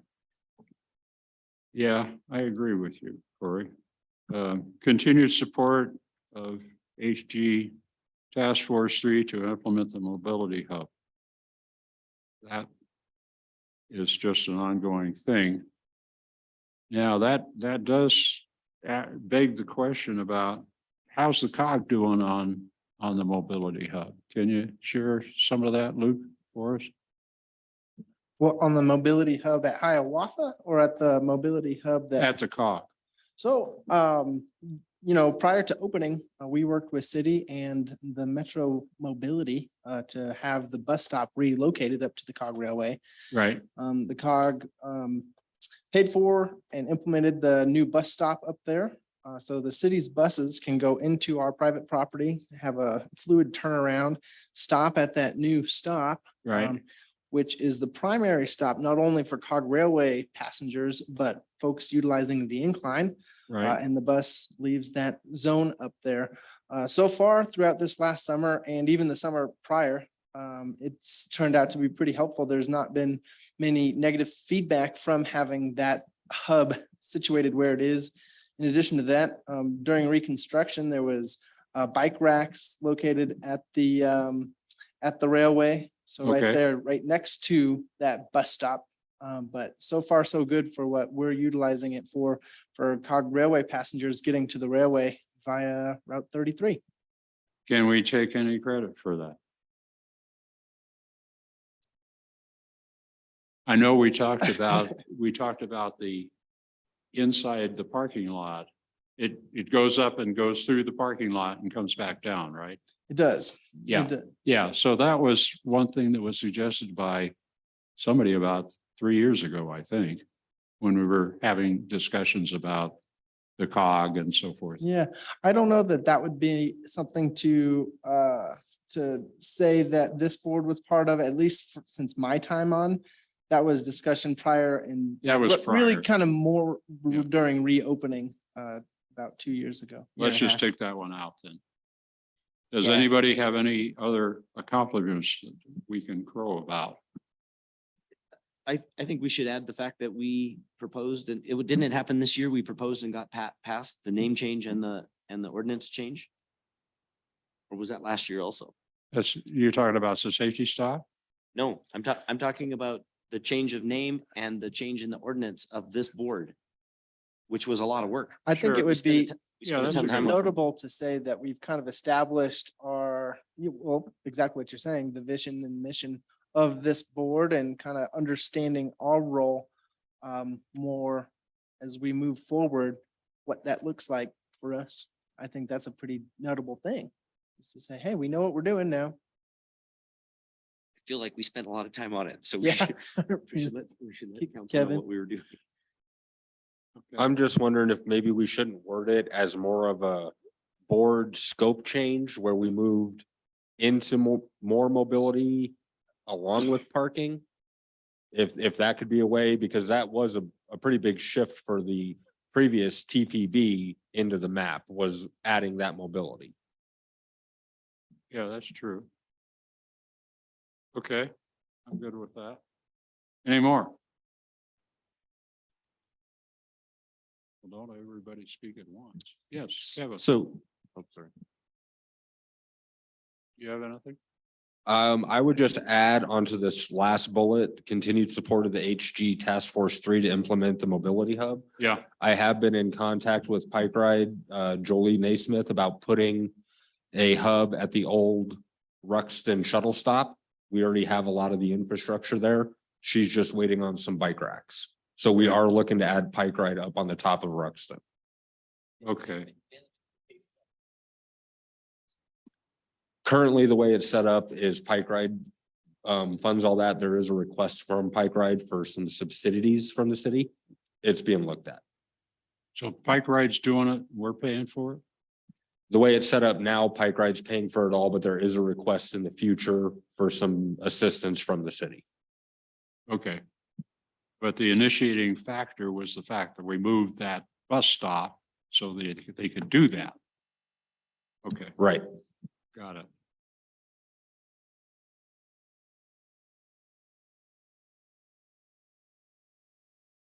Okay. Next one. Goals. Goal 1, finish revisions to RPP code for council approval. I guess we can strike that. Strike that. I have one more accomplishment. Looking back. Oh, yeah. I think we've added a number of parking spots with the rear end parking across from the laundromat. That was this year. Yeah, that's right. That was this year. The back end parking. Okay, But is that our accomplishment? I'm just. well, it's really staff's accomplishment. Right. We rubber stamped it. I disagree. I think we weighed in and. We and did. Provided material did. support. We took a motion and we considered and we offered our advice to council. I mean, I agree, we Corey. I didn't- just think we the didn't think it. verbiage is, we want to be careful with the verbiage because Yeah. again, I credit Roy and Kevin and, you know, they're the ones that did the heavy lifting. Right. Okay, I'll add that. Okay, good. Anything else on accomplishments before we move on? I mean, if we're gonna go there, we could also say that we supported the progressive parking. We already got that. Oh, sorry. That's all right. Bill, do you want to mention that we also support the traffic safety board? Yeah. How do you want to word that?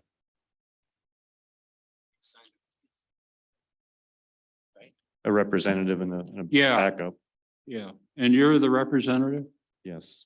Okay. That's good. How do you feel that board's doing? Since we lost our public works director, it's, I don't know. We've had much movement, which is understandable, don't get me wrong. Okay.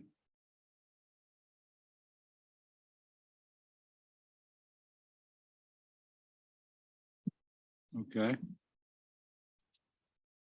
Nothing else? I mean, we spent a lot of time on Hiawatha offering our opinions on that. I mean, I don't know if that's something. Yeah, You well, know. I said continued support of Hiawatha. Where is that? Oh, that's what HG is. I'm sorry. HG. I'm yeah, sorry. I Hiawatha should Garden. stop commenting. Yeah, well, it's, vernacular, HG3. Okay. Okay. Goals. Okay, we struck the first one. Revise El Paso Boulevard mobility recommendations. How do you want to word that? Instead of revise, we could say establish. Because we've not made recommendations yet, but it would be establishing what we think would be safe ways to create the micro mobility boulevard. Well, yeah, re-establish, okay, yeah, that's good. Okay, 3, establish an enterprise fund financial line item. I think that's almost a fait accompli. Although taking it from the another fund is not from the enterprise fund. So I think we leave 3 alone. 4, develop and implement onboard process for prospective members. That's something you brought up, Bob, years ago. And we still haven't done it. Do you want to lead that effort? You mean just take it on and present to you?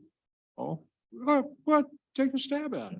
How do you think onboarding should work? I mean. I would do that. If the You wanna group do that? trusted me to do the initial crack? You mind? No, and what's my deadline? Next meeting? No, no. Okay. No. Well, I mean, that's You're late already, Bob. You got Yeah, 6 months to do it. man. okay. This so time January, next year, February. when we look back at what we've done. I'll do it. Sign me up. Okay, you're signed.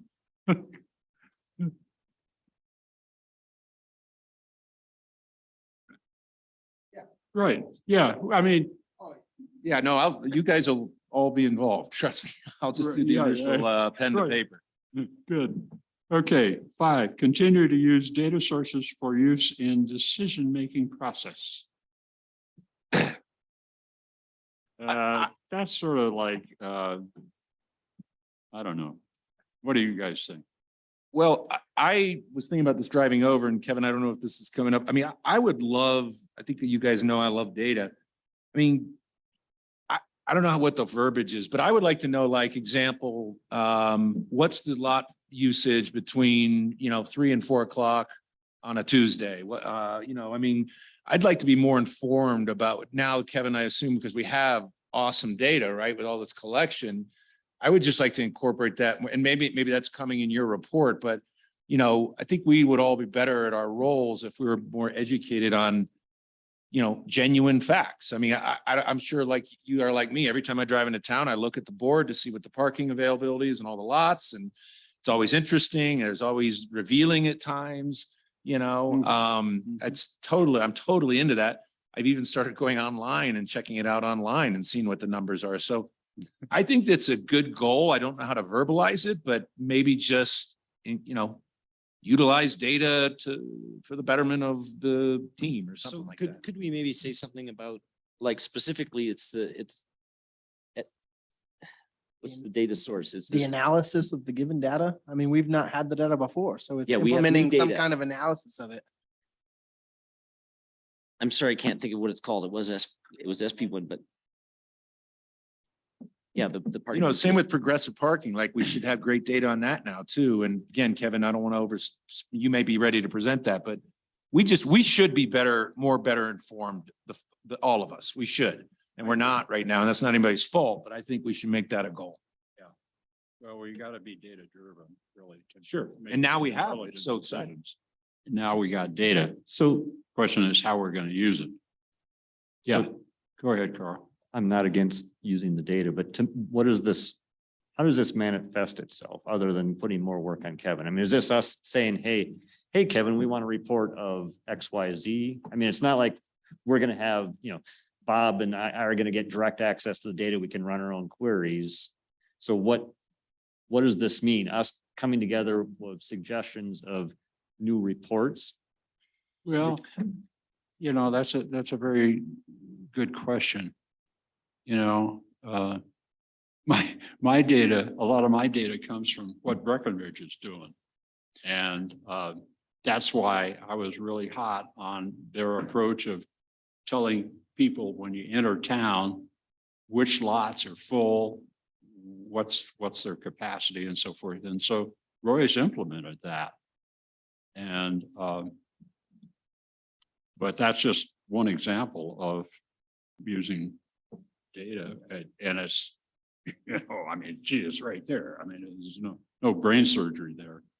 Yeah, I don't want to put more work on Kevin either. I think I said this at the last meeting. However, I consider myself an advocate for Kevin and Roy and this city. I mean, I, like all of you, I'm sure, have engagements with fellow residents that complain or, why do we do this? Why do we do that?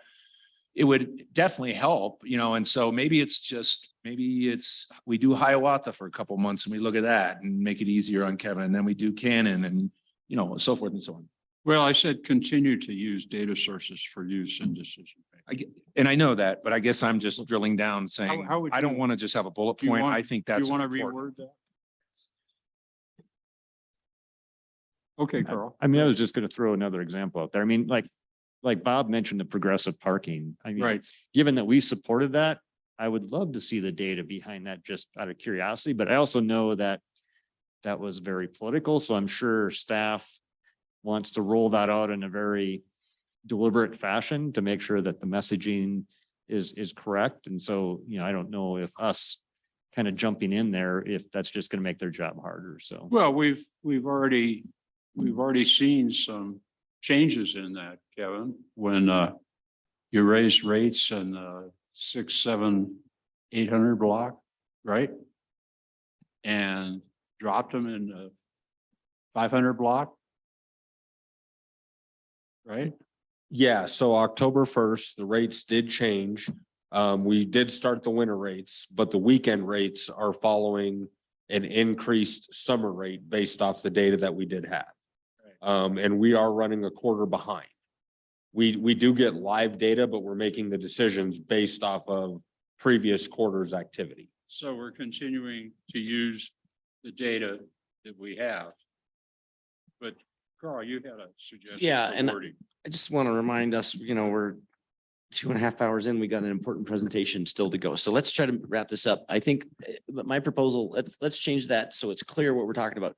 Expand the use of new parking data sources. Okay. To drive decisions. Because we're talking about, we've got access to all this new data. It's our goal that we're going to try to use that better to inform our future decisions. And I think that just makes it clear what we're talking about there. This isn't No, a that's- smart goal that's got deadlines and targets and all that kind of stuff. It's just generally we'd like to make more use of that new data. So that may be fine, but also, I mean, I know I always forget if it's traffic light or stoplight, whatever the tool is. Street light. Street light, thank you, one of those lights. I mean, that data is really interesting just from mobility perspective. And so, I don't disagree with your suggestion, but it limits it to parking. And so.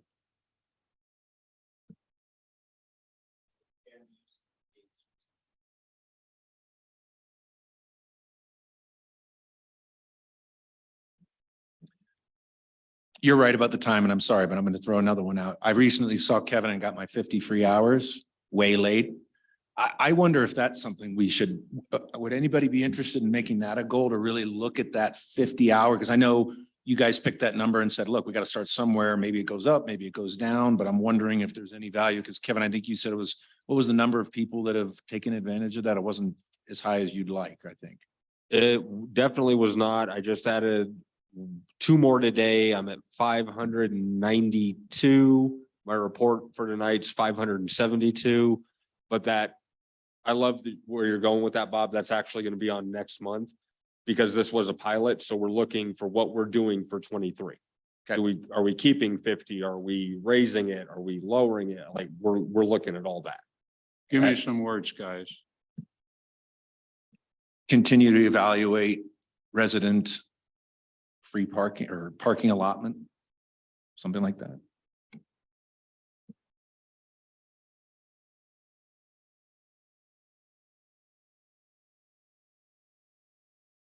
How many you got? 522, did you say? 592 as 92. of close of business today, 572 at the end of last month. Okay.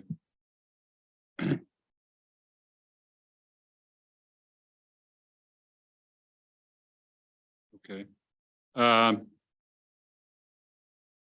Address electric modes of micromobility. What do we want to say there? Carl? Sorry, one thing on the previous item, there is a typo in the middle. There's an extra 2 just before you Which present one? to council. Data sources 2.4 in the middle. Data sources. Oh, yeah, you're right. Thank you. It's easier not having written it. Yeah, So Okay. on the number 6, the micro mobility, here again, question what that means. I mean, because like this board, we're not going to solve people buying, electric wheels and whatever no. scooters. no, it's accommodating. Okay. It's the interface, if you will. They got the electric stuff. They need to charge it someplace, for example. I think that's a great goal. It's as simple as and straightforward as it can be. We're going to look at what that means. So is that goal more of a address and support use of electric micromobility? Yeah, enhance or advance the use of electric mobility by establishing charging stations, for example. Right, I mean, that's been discussed at Hiawatha Gardens as a potential. That is Hiawatha, but ideally, we'd have one on the west end of town too. Yes.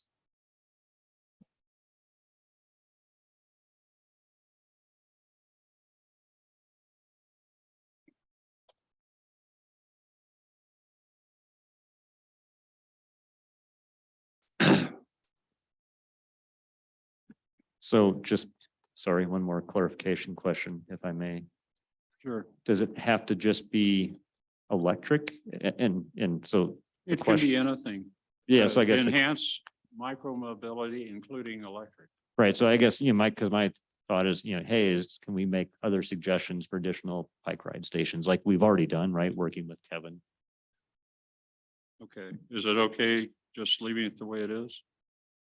Enhance electric mobility through the use of charging stations?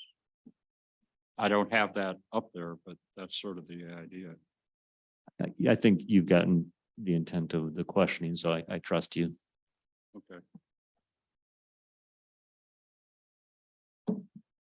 Okay, let's go on to budget request, short term. We're going to use at this point, and it's subject to council review, of course, Roy's got 50K of TMMP money that he's willing to donate, so to speak, because it's unspent. Kevin, yes. Since Roy couldn't be here tonight, he did send his deputy city administrator report to me. So if you don't mind, I'll jump into that. After review with Becca Davis, the finance director, there's 30 available for next year. 30, okay, 30K. Okay, long-term, establish a yearly parking enterprise fund fund to address the ongoing MAP yearly goals.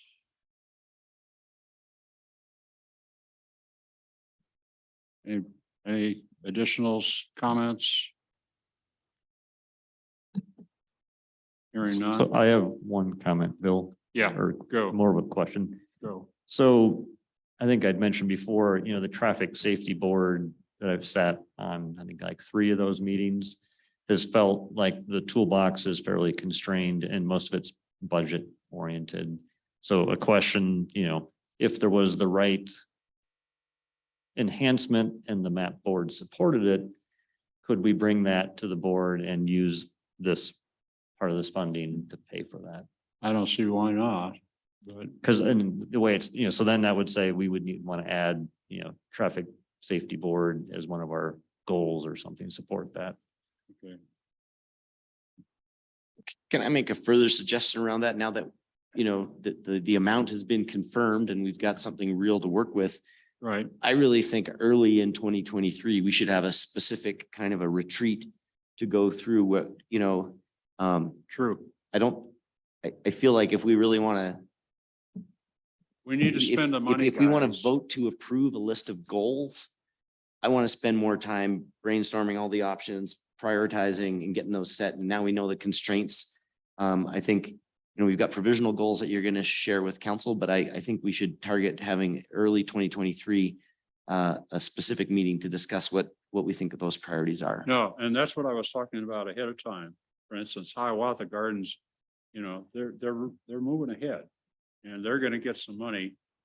And the question is, when is it opportune for Hiawatha Gardens? It may not happen this next year, but there's other places in town where we can add charging stations, for example, or bike racks or whatever to help on El Paso. Well, and I think, this fund that we're talking about this is the benefits of the progressive parking structure and all of the Right. changes that we've made. We want to be showing improvements to residents. Right. But, this is why we're going through all this pain, because we're making these improvements around town. So Exactly. maybe we spend some at Hiawatha, maybe Hiawatha's got its own grants and we can spend it around town. But I think we need a meeting to talk about what our recommendations would be there. I totally agree with you, Corey. Yeah. Thanks. Okay. Okay.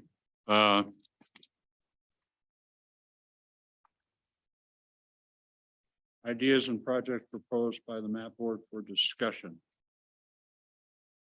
You just mentioned one, Corey. I actually wondered, do we even need this slide? Well, we may not. We may just dump it. What do you guys think?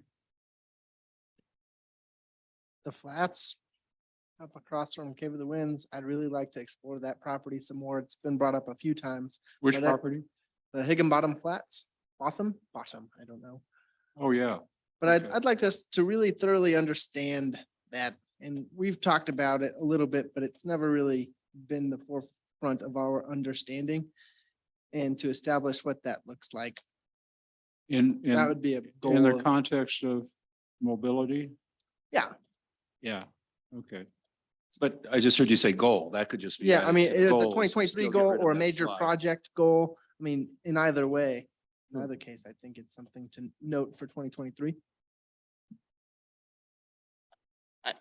Can I offer a comment on that? I mean, I think I've been on record already as in favor of investigating that. I'm not sure we should put it in our report to council right now. What I might suggest is that we plan to have that as an early agenda item where we, on one of our regular meetings, we spend some time really focusing on that issue. But who knows what what is our goal there, you know? I get, would you say our goal is just to start talking about it? Just to have a better understanding of it is, I think, a goal. I agree with you that it might not be good for council. So I retract that. But just internally, or just within the board, and probably an agenda item is a place more appropriate for that. I'd like to at least understand the situation up there so we can move forward with adequate and, if at all possible, goals that are reasonable within the purview of ownership. Well, what about just saying initiate conversation on Higginbotham? We're just gonna, something that's on our mind, we're gonna talk about it, we don't have a outcome in mind. I don't know. I'd really prefer to have an agenda item where we could talk about it before we put it as a goal that's being presented to council. Because we might encounter some opposition and we're not really sure what we're asking for yet. I think we need to slow down, get the information, but maybe we don't disseminate it But Yeah. don't we wanna? other than in minutes. Well, this is the competitive side of me, I guess. I mean, don't we want to show, I'm proud of our group and I'm proud of the work we do. Don't we want to show council that Yeah, we're aggressive? I mean, if we're going to put it on agenda minutes in January or February, then we are in fact following through with that goal. I don't Sure. know. I sure. just think it And shows a that- breadth of Okay. thinking and I agree with Luca. Okay, well, let's just put it down. That's just me. So the rest of you. I mean, I guess I lean more towards Corey. I think it would be better to have that as agenda item, collect the data. And if we come up with a consensus, we can make a recommendation to council and show That's fine. progress. Now, what about the motel down here that's getting demolished or is demolished? Is that La Fawn or whatever the heck it's called? Lagan. But the city is buying the property? Do we know? There's been this rumor floating around for, I believe months. they've used funds from that, to purchase the property. who, the URA is? Correct. I think it's already purchased. Okay, and so that's the missing property. That's the property that we've been hearing rumors about. At least I have. Yes. Okay. I've wondering heard about that. everything from mixed use to residential to, I would like to be informed on that. I don't know if this fits what we're talking about here, but there's. It's certainly not, gotta let's be get back on topic. We got to finish off this presentation for council and get on to the next. You're right, Corey. You're right. I love to talk about it too, but Okay, let's Not right move now. on. Okay, okay, the next one could be a long one. El Paso Boulevard as Mobility Boulevard, update. Carl and Luke. And you guys did one heck of a great presentation on. There are a lot of ways that, you can increase micro mobility on any given street. Can you, rather than going through the presentation in detail, can you pick out, since Corey's so hungry? Are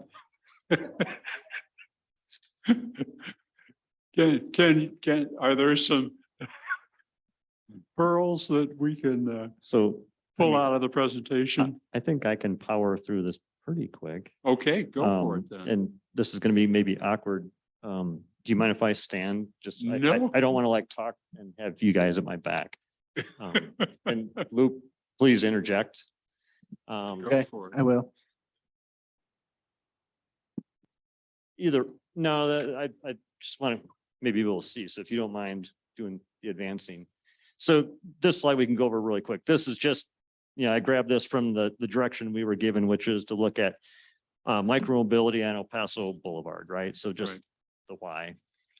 This slide just talks about existing conditions, right? So just kind of the nuts and bolts, it's 1.9 miles long. There's, minimal sidewalks, no bike lanes. It has gone on a road diet, parallels Manitou Avenue and all the streets that intersect it, right? So, it's fairly lengthy. And as well, there's quite a number of different parks along the way. And then also highlighting the bike ride stations at Shriver and Hiawatha Gardens. All right, so this slide, just to maybe spend a tiny bit more time. So trying to capture some of the concerns, and I don't think that this is totally exhaustive, but just kind of what we captured. So the first, there's been reports from residents of street racers using Beckers to access the Garden of the Gods.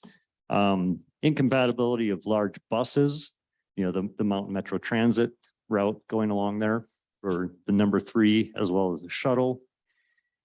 There's also, I've had multiple folks kind of mention that they view that El Paso Boulevard is a bike route. And so like the perfect example of this is the city of Colorado Springs was putting together their bike map. And, Roy, I think, reached out to them and said, hey, can we be part of that map? And they said, no, because it's not really officially labeled as a bike route. It has no real Well, bike infrastructure. It used to be, and it goes back and forth, and it drives me crazy. Yeah, oh, and then of course, there's parking now on, so even if you wanted to put a bike lane, there's parking in the middle of what would potentially be a bike lane. So, kind of has a. We've been fighting over this one for years. Yes. And as well, and I have the data on the following slide, but speeding persists even after the road diet, the lanes restriping. The mixed modes in front of the Sunwater Spa, people trying to park, people using the shuttle, people walking, riding their bikes, there's quite of a zone of different activity. The side streets and Washington Avenue is one of the main examples. It's a very steep downhill to the stop sign. People regularly roll through that stop sign, come down at a fairly high rate of speed onto that area of mixed use. And that leads to a lot of conflict. It's hard to turn left off of El Paso Boulevard onto Manitou. And so, like for the bus as well as just general users. And then potential conflict, the parking along Memorial Park. And then finally, connectivity to the Creek Walk Trail is something that's come up.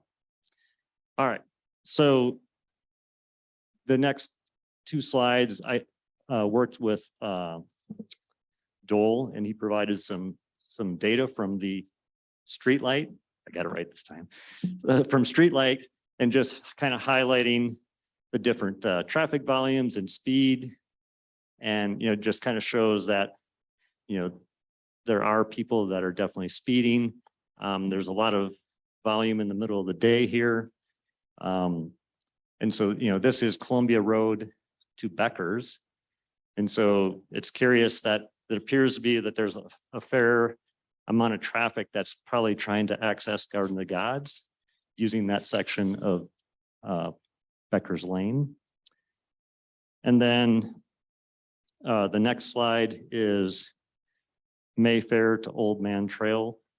And so here, this is, basically indicating that there's a high volume of non-neighborhood traffic, as well as, nearly 30% of that traffic speeding excessively, right? Or 15% excessively, 37% over the speed limit. So The definitely speed some limit's, issues. what is it, 20? So, so in the road diet section, it's 20. In the other sections, I think it's still 25. Yeah.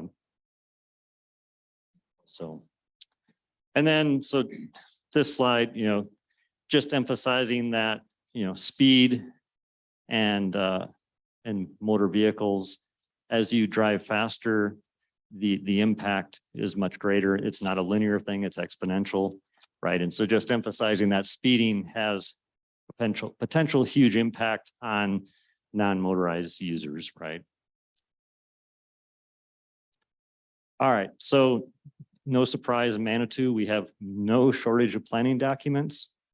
And so we have everything from, in 2016, Parks and Rec, emphasizing park, trail, open space connectivity for users, Plan Manitou, the Creek Walk Trail, Transportation and Mobility Master Plan, the 2020 League of American Bicyclists, Bicycle Friendly Community, Manitou got an honorable mention for that. And there's feedback. And then the 2021 Colorado Springs Midland Corridor Traffic Study. So that's not really Manitou specific, but it's appropriate because it connects to El Paso Boulevard, and our need to get places doesn't stop at city limits. So no shortage of plans asking for mobility. All right, so the next section is kind of a number of slides just showing different options, and I'll go through these quick. If you have questions, I'm happy to talk about it to the best of my ability. But just things that we could consider, right? Things to put in the toolkit. So the first one here is what's called a speed table. So this is a raised area, the entire width of the roadway is longer than a speed bump. They're flat topped. And so, they're meant to be traffic calming devices, right? But they're typically mid-block. And so there's a reference to the NACTO information on that at the bottom. Kind of similar to that in concept possibly is what's called a continuous sidewalk. So here, this is basically making the pedestrian crossing, keeping that pedestrian crossing at grade versus dropping down to the roadway. So in effect, it's very similar to that speed table. It's just a speed table at a pedestrian crossing. Roundabouts. So, it's, I don't know if it's common knowledge, but there's a lot of studies that show roundabouts, intersections are the most dangerous place for everyone, motorists and non-motorized users. And so reducing those perpendicular conflict zones has increases safety. And so the traffic circle, the interaction is at an angle, and so there's increased safety, as well as, it's a great alternative to stop signs, because if it's the middle of the night and there's no other cars around, you just proceed on through. Whereas with the stop sign, right, you actually have to stop, if you want to obey the law, which we all should do, by the way. The next one is kind of a spin off of the other one.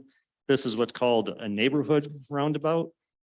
So another traffic calming option for neighborhoods, so a smaller version of the roundabout. And so the way to slow down traffic and increase safety as well. All right, so the next couple of slides, some of these are kind of similar, but and a lot of these examples are coming from Europe. But it's the concept of bicycle streets. So, El Paso has a bicycle boulevard. And so, it's really just trying to flip the natural hierarchy, just using the words here, right? So basically, the pedestrian, the multimodal user is given higher priority than the motor vehicle traffic, but they coexist, right? And so it's just trying to change the priority order. So building on that, there's the concept of bicycle boulevards. So these are, you can see here, so it's basically they're putting some sort of physical structure impediment that allows multimodal users to pass through, bikes, pedestrians, whatever. But it stops motorized traffic from proceeding, right? The motorist has to drive around. They can, as you can see in the pictures, right? They're still parking, still able to use that shared roadway, but they're not able to proceed through here. And so it's great for neighborhoods. It's great for traffic calming and ensuring that you really get local traffic only and not that cut through traffic. So I won't even try and pronounce this. Too bad Anna's not here. Maybe she could help. It's stroke. So these, you see these in Europe. Maybe this is too much of a stretch for Manitou, but I threw it in here just to expand our minds. So the concept here is you can see there's a center lane for motor vehicles and then kind of the bike or multimodal use on the side. And so what happens is if the motorist comes up on another user, they of course are obviously supposed to go around and give them space. If two motorists approach together, they have the right to move over into the bike lane and pass, and then they go back into that center lane and continue on their way. So great for lower volume use. All right. The next example is the slow streets concept. This has some overlap or similarities to that bicycle boulevard. Here again, it's putting some sort of a barrier, signage, bollards on the entrance to that section of the roadway, indicating that it's really for local traffic only. So the motorists are able to navigate around that. Fire trucks are able to navigate around it. They can still use the street, they can still park, but it's really trying to encourage local use only and not people driving through. All right, so I think this is my last, or our last example. So this one is a protected bike lane. So there's different versions of this. This one and the picture in the bottom is showing the protection is being provided by these landscape planners. The picture on the right, it's actually bollards as well as the parked cars are providing protection. The reason I threw this on here is I believe, the entrance and exit for Hiawatha Garden Mobility Center is going to be on El Paso Boulevard. And so if we do recommend that El Paso Boulevard be a mobility corridor, that's going to be a section where users are not going to feel comfortable. And so considering things like a protected bike lane to continue that safe corridor through that section might be something we might want to consider. So whether we have space or not is another question. Oh, the one other example I threw in here is this is from Bogota, Colombia. So the here again, I won't even try and pronounce it, Ciclovia. So this is in Colombia, Bogota, every Sunday from 7 a.m. to 2 p.m., they shut down 75 miles of streets and they just open up to non-motorized use. And so people can go out and walk, ride, roller skate, do whatever they want. And so it's just a way to enjoy that public space with a different use. So something else to consider. All right, so we've gone through different examples. And so just to try and make it more real and concrete, we have some maps and some potential proposals based on those examples, just for consideration. So I think there's two maps. So this is El Paso Boulevard from, so let me get straight here. Yes. So here's Memorial Park, 7 Minute Springs, City Hall, over to the Chamber of Commerce. And so, the proposal here is, potentially you could put Bicycle Boulevard type infrastructure in the middle there, such that if you are a motorist, you can drive Manitou Avenue, you can still drive and access all the businesses, all the residents, but you can't drive all the way through. Cyclists, motorists, roller skaters, people walking, of course, can go through. And then obviously you'd have to come from Mayfair the other direction to get back in. Also throwing out the concept of continuous sidewalks. Prime example would be that Washington Avenue, where it intersects with El Paso Boulevard, just as some, physical infrastructure to slow down traffic that's coming down that high-speed roadway. Luke, do you have something you want to interject? Yeah, I'd like to highlight the importance of recognizing that El Paso has multiple sections. And as Carl gets into what recommendations, they're per section, right? And so as we look at different ways to have closed entrances and no through traffic signage and even physical barriers, it's important to note that it's not for the entirety of El Paso, but for certain sections, because we recognize that the section right behind the pool down to the skate park, for example, that might be a high traffic area as people access Garden of the Gods. And that's totally different from Chamber of Commerce up to Hiawatha Gardens, where they're parallels directly to Manitou Avenue, and there shouldn't be any differentiation between those two, right? So as we look at what we're doing, it's section by section. And so it's something to keep in mind as Carl continues on. Cool, thank you. So the other suggestion I threw in here, and this is ignoring budget, of course, is potential suggestion for the roundabout at El Paso Boulevard and Manitou Avenue, right by City Hall. Trying to address that left-hand turn off of El Paso onto Manitou Avenue. And especially like the buses and the shuttles there. So something to consider.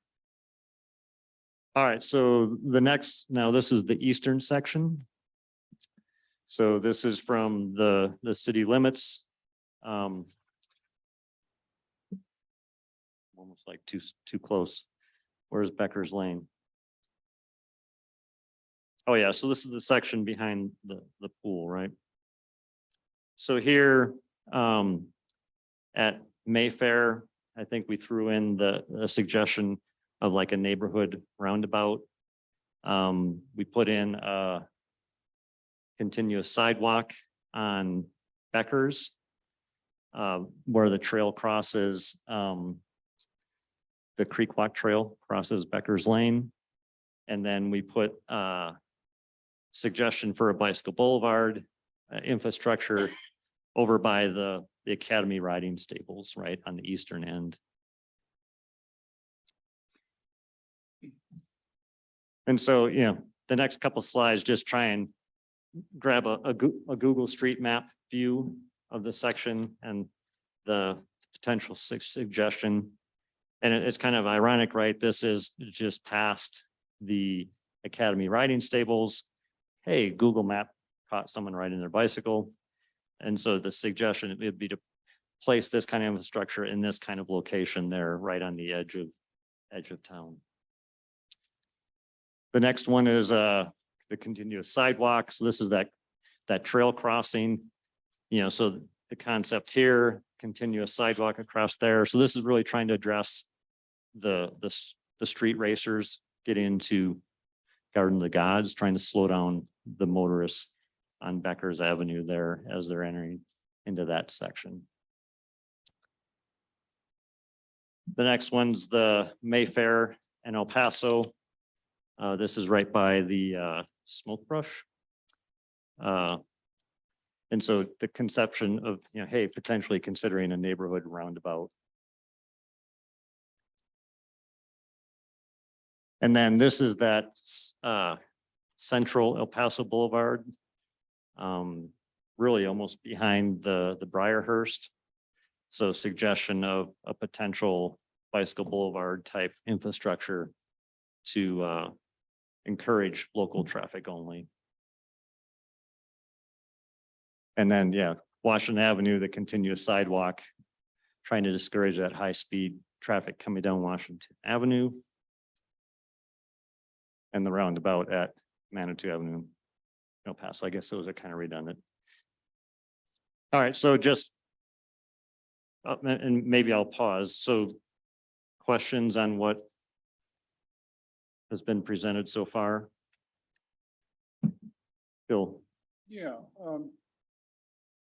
I used, when I was running, I was a pretty avid runner. I'd use El Paso all the time to get into the garden. And just go, right down to, go right up the not Becker's, but the street that goes up to Ballast Rock and do a 10-mile loop all the way back. And one thing I really liked about it was there wasn't a lot of traffic on El Paso, and it was asphalt. It wasn't concrete. And you hear the cost of what concrete sidewalks charge or what they cost. Like the Springs puts them in all over the place. And I'm thinking that, gosh, if we went with just crusher fines or something like that, you can save a ton of money, still get a walkable surface and something you can run on. This is just me talking. It might fall into the realm of economic feasibility to try that in a section, one of these sections. That just an idea, and because I really like riding Beckers. I don't do it too much anymore, but when I was riding, I use it all the time just to do that same 10-mile loop in the garden.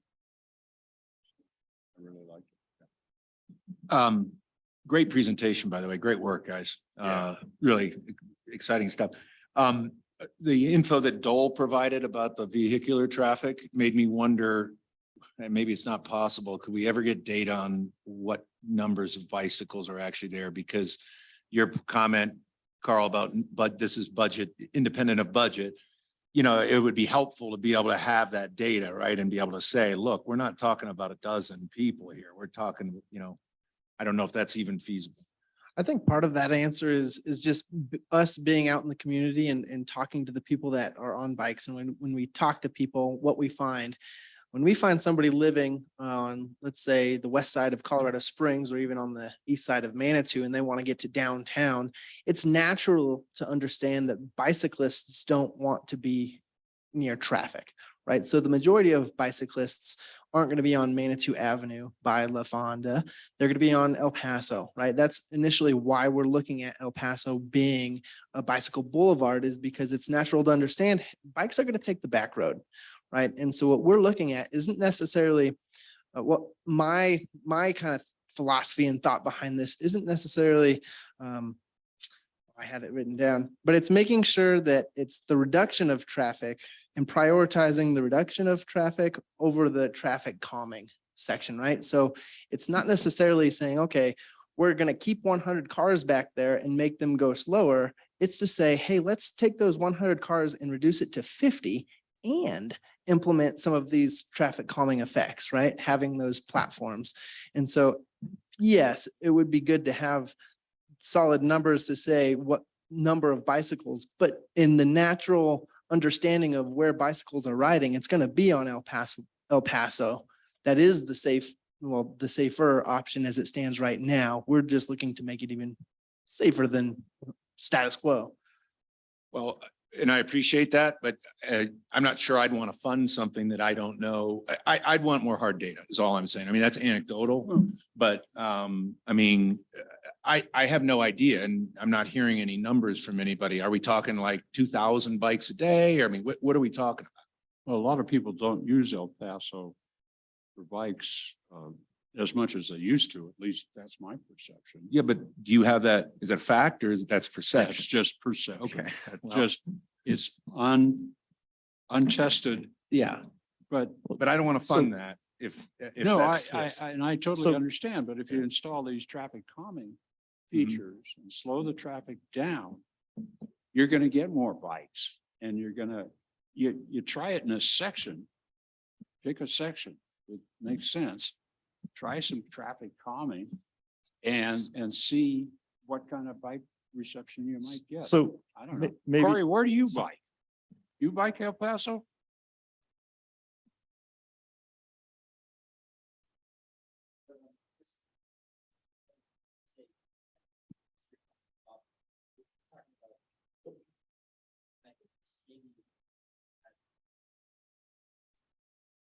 Big picture, we're not trying to necessarily prevent hassle, but what can we do to make that corridor a safe way to get in and out of by life? Right.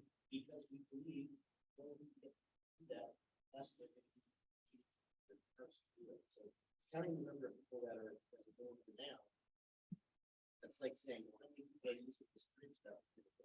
We haven't looked pretty yet. Yeah. People aren't gonna use it. But you're speculating, just as Bill was, by saying perception and. Mhm. We know it's. And encourage. You know that. How do you know? I mean, again, I'm a data person. I mean, I'm Well, hearing lots of speculation. Let me just say one other thing. I'm all for the ultimate. It's wonderful. But you can't just say it's my perception or I think, or no, but I've heard these things. Mhm.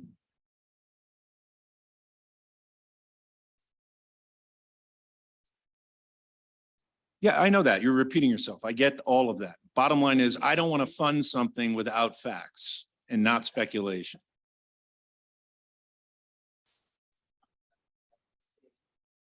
So Corey, you don't think it would be helpful to know how many bikes go down that road every day? I know that's probably not feasible, but you don't think that would be an important driving?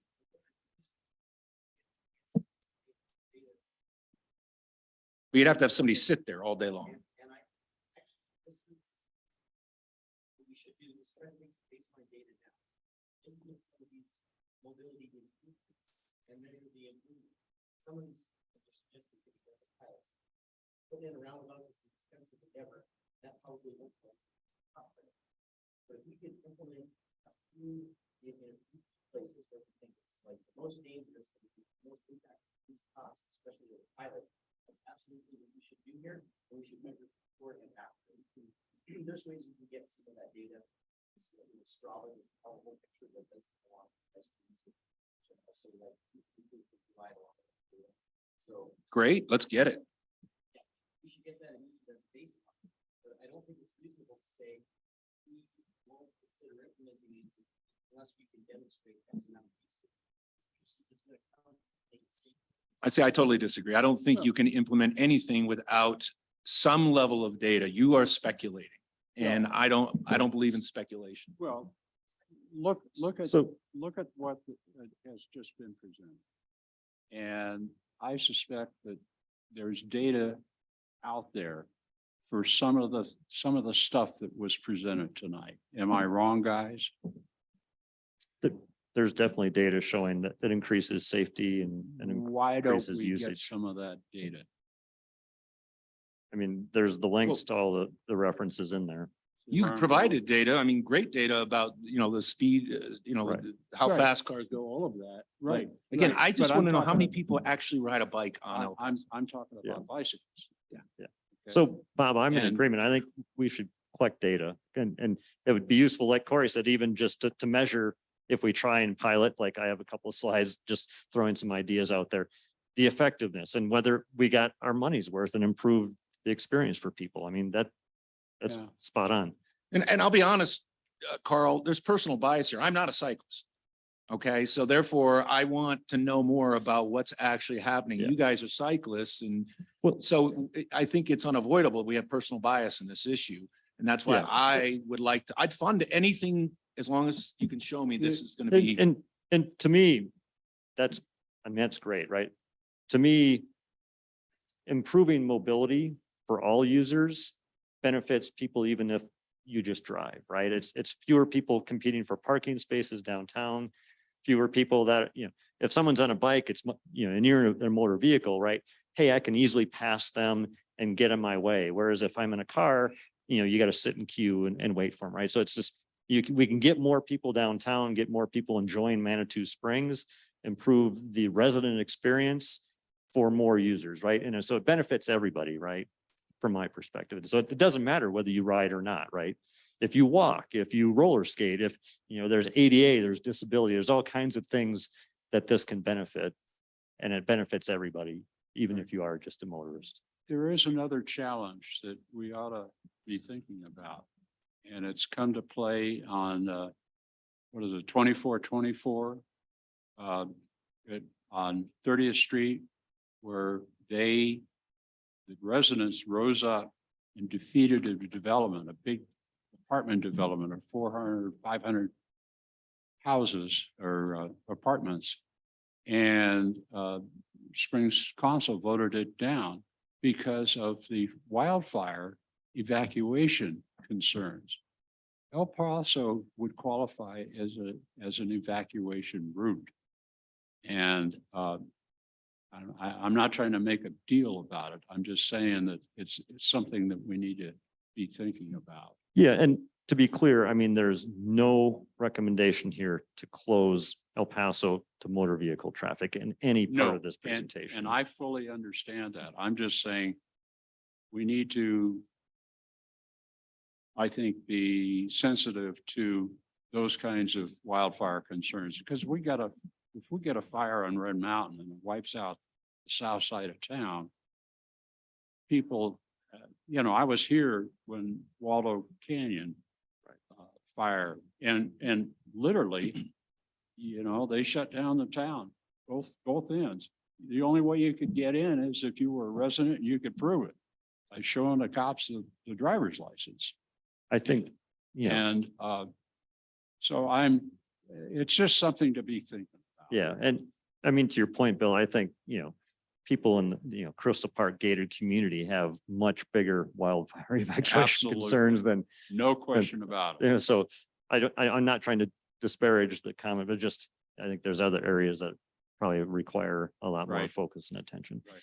So maybe, can I just go through that? I think I have like 2 more slides and then Sure. maybe that'll help guide, maybe it'll help guide our conversation. Keep going. All right. Corey's still hungry. Corey's getting hungry by the second. So just wanted to highlight this. This is Ryan and his 2 kids. Ryan rides with his kids to school every day. And they actually, so they live over by Ridge Road. They what is it? They opt in with District 14, but they ride El Paso Boulevard and the Creek Walk Trail every day, right? So just, this isn't about, this is about people, right? People trying to get places, to school, to work, and giving them options, right? And so just wanted to provide this as a concrete example of, at least in my mind, when we're doing this, my goal is to make this safe such that Ryan, when his kids are, 12, feels comfortable letting them the ride to school by themselves and doesn't have to chaperone. I mean, to me, that's the bar that I think we should be trying to strive for. All right, enough of that. So I just we threw down a crawl, walk, run, and just kind of high level, I don't have the hard concrete numbers, to move forward with this, we'd want to get real numbers, but just hey, at the crawl level, if we wanted to pilot something, we could pilot quite cheaply the slow streets or the bicycle boulevard. You could use Jersey barriers. You could just put up bollards, something that's easy to implement, easy to take out, pilot it, to Bob's point, collect data, right? hey, what kind of impact does this have? What's the benefit? And for that matter, like we're suggesting the bicycle boulevard over by the Academy riding stables. I will point out that, right next to it, they were putting in those new townhomes. And that portion of El Paso Boulevard was closed for like 4 months to everything, right? No bikes, no nothing. And the sun still came up the next day, right? The world didn't end, right? And so, just, hey, let's pilot stuff, the reverse angle parking, right? It just, if we try stuff, learn from it, collect data, I think that would be really useful.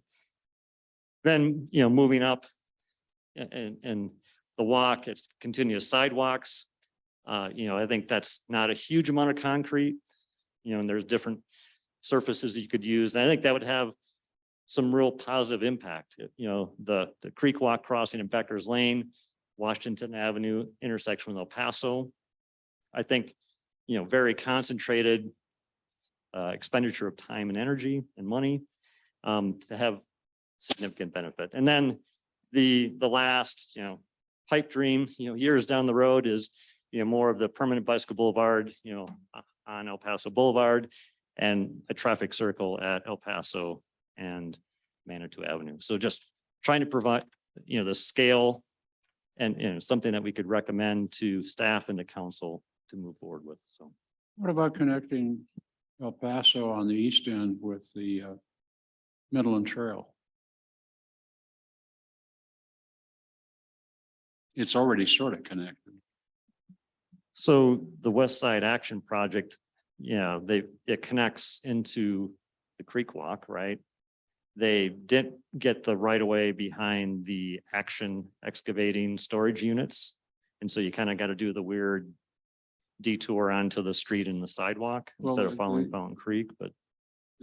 The trail is, I think, on the north side of the creek, and it comes into the ballpark, our ballpark. At Adams Crossing, yes. At Adams Crossing. Yes, Yeah. sir.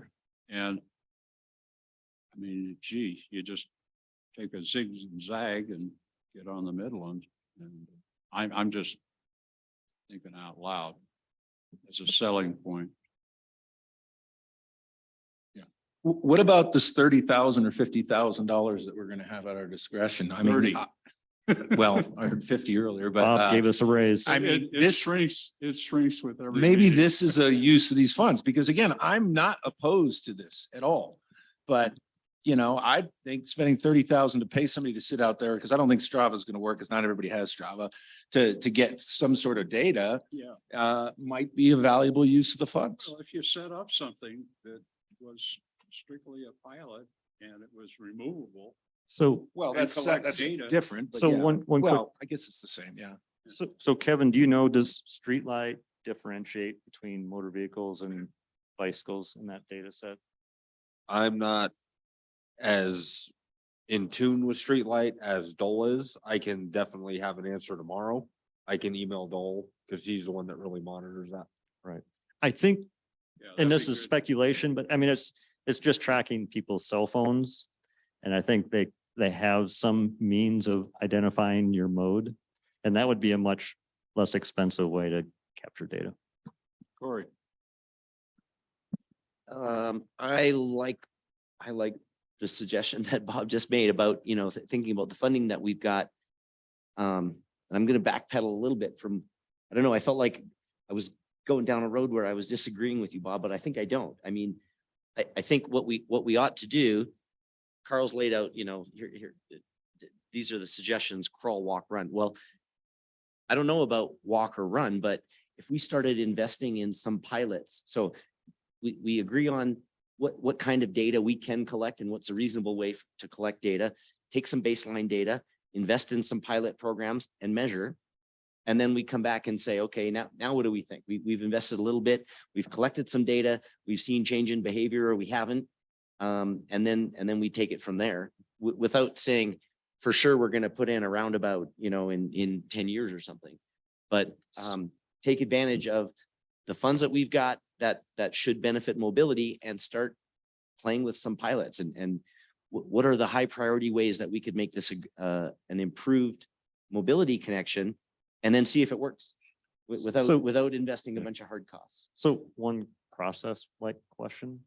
So as a board, our purview is to make recommendations. So really, isn't really this us coming to some consensus of, maybe it's a pilot project, but hey, we're gonna recommend to staff or to the council that they approve something.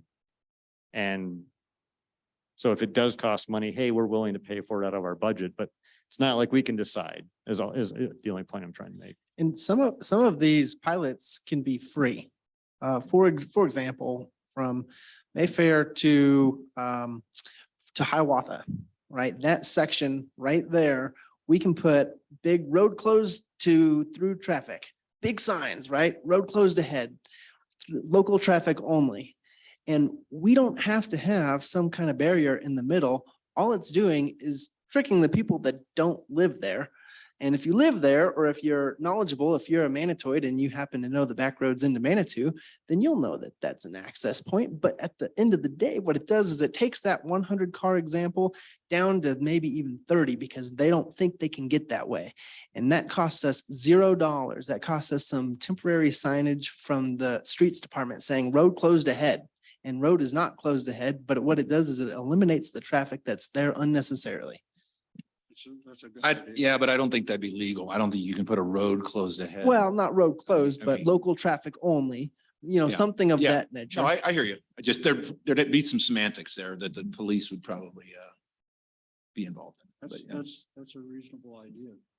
One other comment, Carl, I keep hearing, this is a little thing, but I've heard the street racing thing. Is that a real thing or is that an urban? Because I had 3 kids go through high school and I never heard of street racing. So I can actually speak to that personally. So Joan and I were involved in actually collecting data this is for the whole turtle painting project in front of the Sunwater Spa.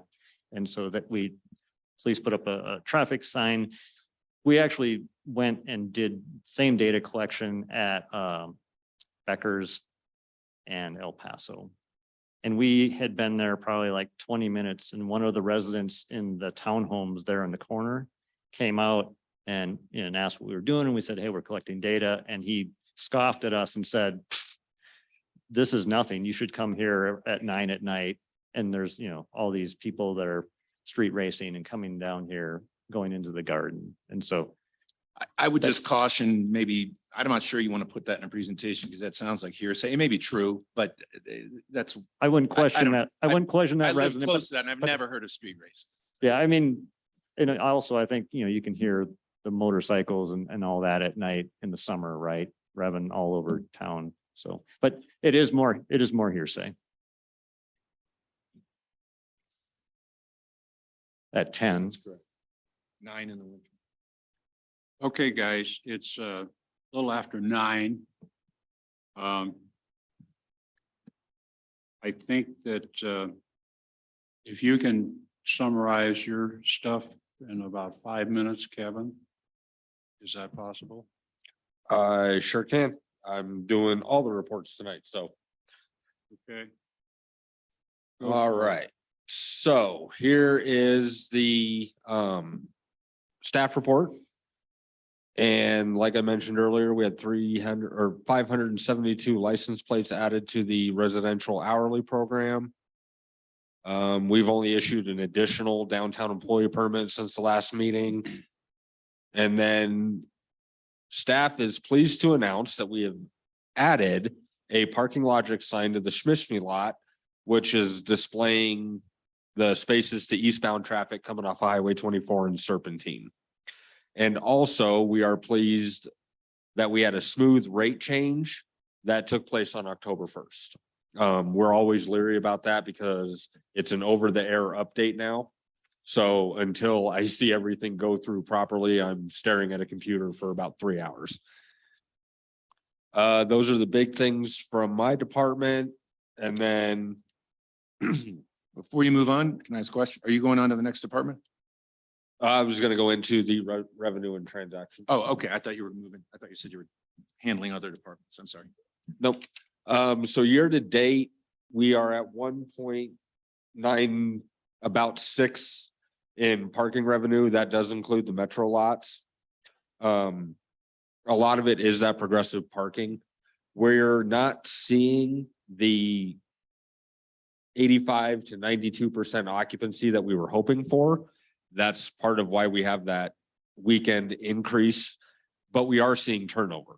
There are more transactions. The smarking data, which is monitoring our on-street, is showing 2 to 3 hours and that space is turning.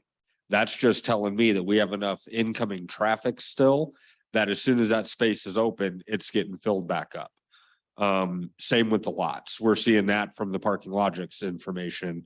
As soon as we're getting an open spot, it's getting filled. Are you getting more people in lots?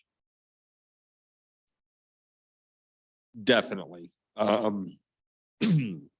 We're seeing a lot more of the extended parkers in the lots versus the on-street, especially the Metro, because Metro did not follow the progressive parking rates.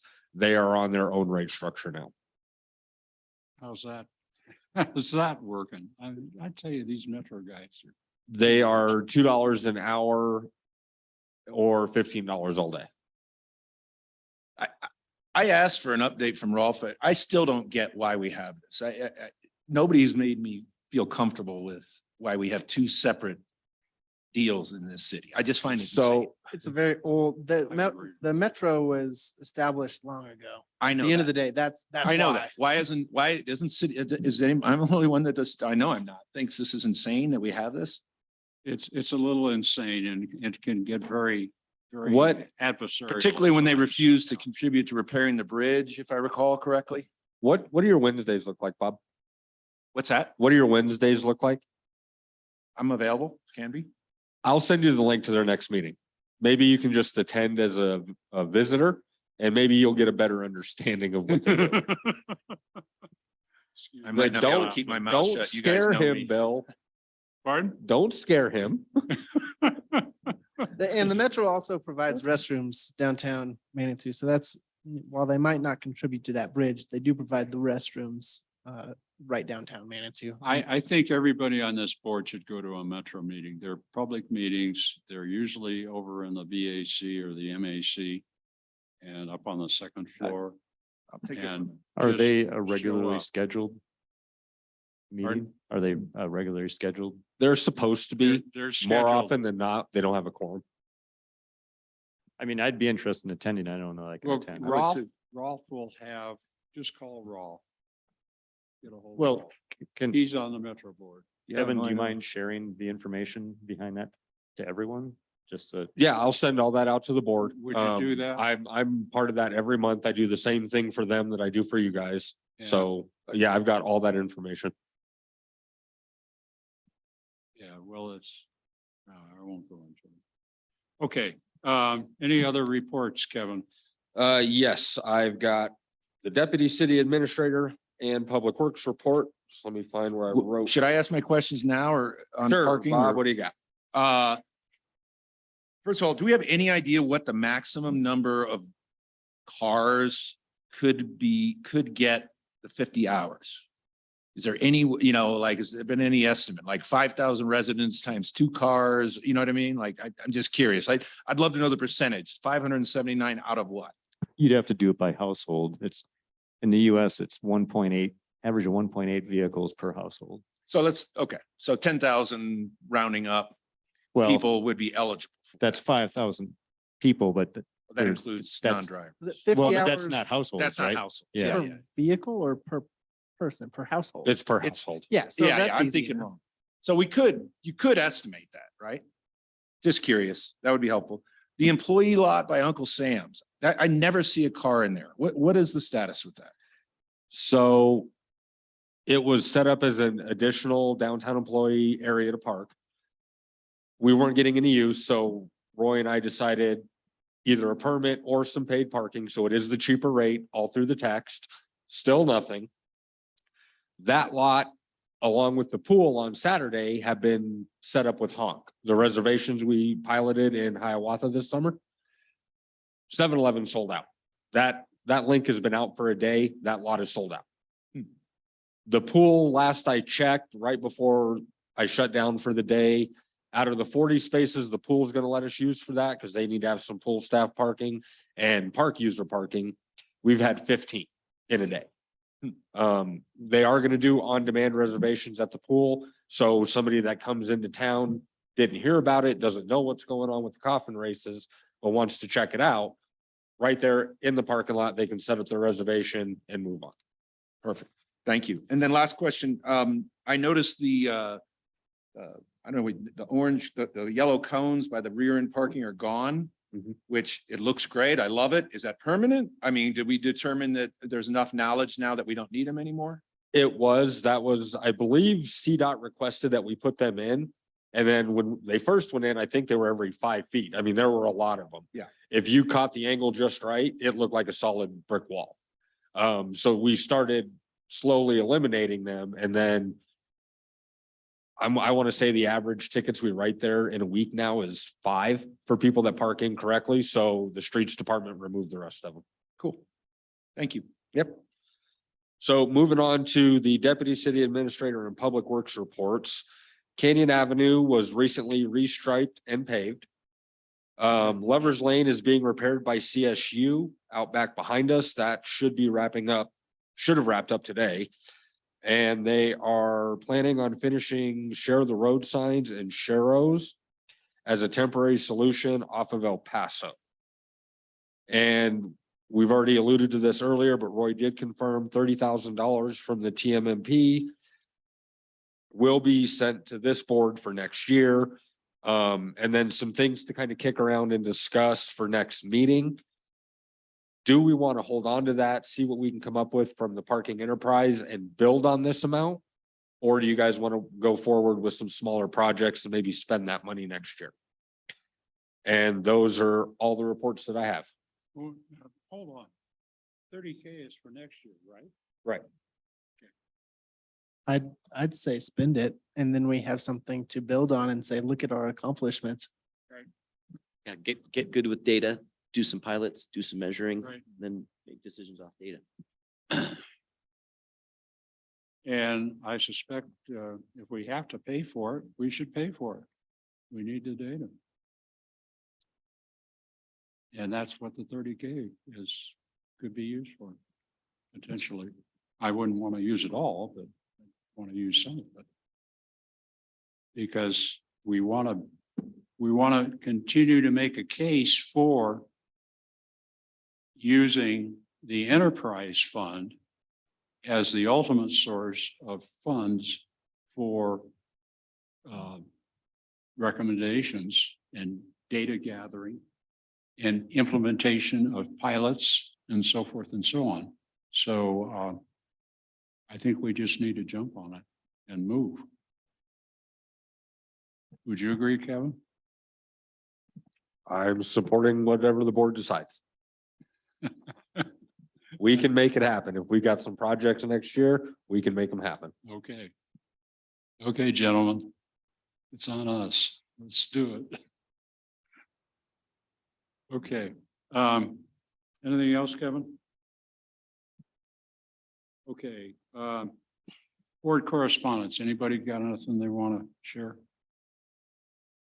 Okay. Corey. I had the opportunity this month to be involved in some discussions related to the coffin races.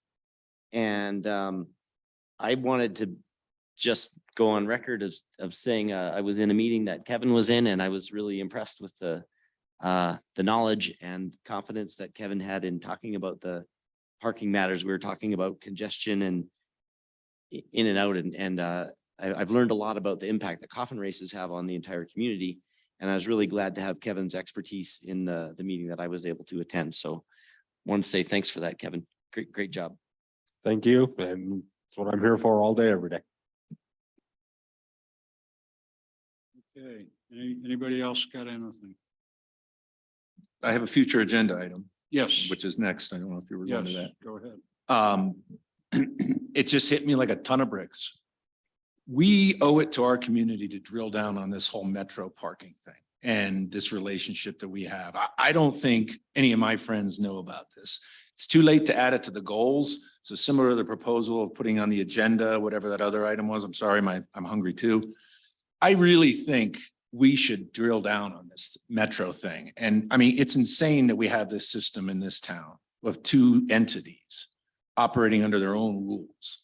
So I mean, that's my opinion. And if I educated my friends and neighbors that don't know about it, I am very confident they would be feeling the same way, that this is not a functional way of proceeding. What I suggest is show up at their board meetings. I used to go to them on a regular basis. I duke it out with them every time about the Wichita lot that they were gonna turn into a 3-story parking lot. They had drawings, they spent probably close to 200K into generating construction drawings. And- Well, I'd rather have all of us. I'd rather not be the one guy, or we go to a meeting and make a scene. I think it's a very important issue that deserves more attention than just going to the Well, meeting. it does. I mean, can it be changed, I guess, or is it, it can never be changed? If that's No, the case. It then- can be changed. Well, and It I was think put it's- together as a vote of the downtown merchants. Dan Stewart headed that up, and it was done in about 1979 or something like that. I forget the exact year. Because there was no way to provide funds out of city general funds for parking. A parking lot. And so they demolished the Wichita Motel, put in the Wichita lot, which is their primary source of funding. And, well, we all know where the Wichita is, so, anyway, it's an unfortunate thing that happened. It does give us grief on a regular basis, at least me. And, but I think we all should, at least be informed as to how they operate. I think they're better than they were before. But I haven't been to any of their meetings in the last 2 years. I'd had it. So is that the group's consensus? That's the extent of it, because I think it's much more important than just going to a meeting. Oh, it So- is. I agree with you, Bob. I think it's worth investigating and pursuing further. I'd be curious to know whether we can actually change, an existing taxing district or all that, but Yeah, They- and- They can. And the only way to change it is to go through the process of abandoning the district and combining with us. The city of Manitou Springs provides most of the support services for what Metro does. Kevin, you can speak to that.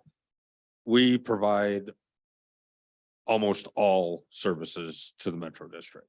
My department enforces, patrols, maintains, collects. For both their lots, public services, maintains, cleans, repairs the restroom facilities. They plow their lots. We do the signage. The city is the sole support system for those 2 lots. Yeah, and I'm not sure that we really get reimbursed sufficiently for our services that we provide. I've always been concerned about that. That was a concern of mine as well. I have gone through the parking costs and worked with Nicole Ortega, our deputy finance director. That has changed. As far as public services and facilities, I'm not sure if they've gone through that process. My department has. Okay, well, that's good. Did you find the discrepancies? You're shaking your head, yes. We did. They were. When SP Plus contract was terminated, Right. the IGA was never looked at and it was still that blanket billing from SP Plus is what was being followed. I sat down with Nicole, we do it, and they recently were presented with a $12,500 back bill for internet services, materials, staff time, several other things, and that has been redone.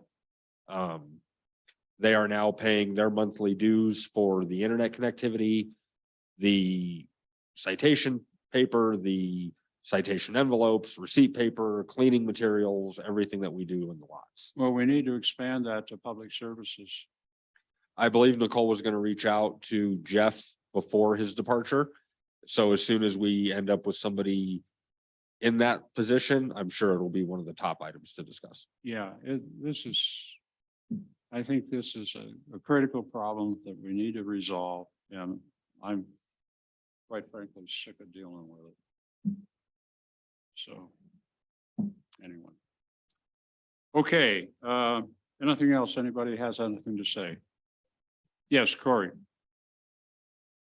Future agenda items, we talked about it before. I'm not sure if it needs to be a special meeting, but now that we know that we've got these funds to have a if it's either a special meeting or a meeting dedicated just to, hey, what do we think our priorities are for how, how these could be spent? And I Right. think improving our data collection and then proposing some high impact pilots are what come to mind for me. So, but it's gonna take, we're not gonna decide that tonight, but I think we should plan on having a meeting early in 2023 to look at that stuff. Almost a retreat of sorts. Yeah, I'd like to do that if Well, why don't we brainstorm, and you guys have done a lot of this already, on what our possible pilots are, and bring them to the November 30th meeting. And maybe we don't talk about it extensively, but we can at least flesh it out a little bit and run it around the merry-go-round and see what people think, and then really hit it next year. How's that sound? Okay. Okay, anything else? Need a motion to adjourn then. I move that we adjourn. Is there a second?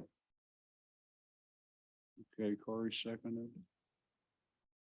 All in favor, please say aye. Aye. Aye. We are adjourned. Kevin, can we help you clean up at all, or you have to put all this stuff away?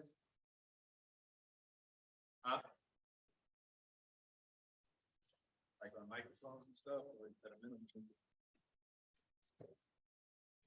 Help you with all that.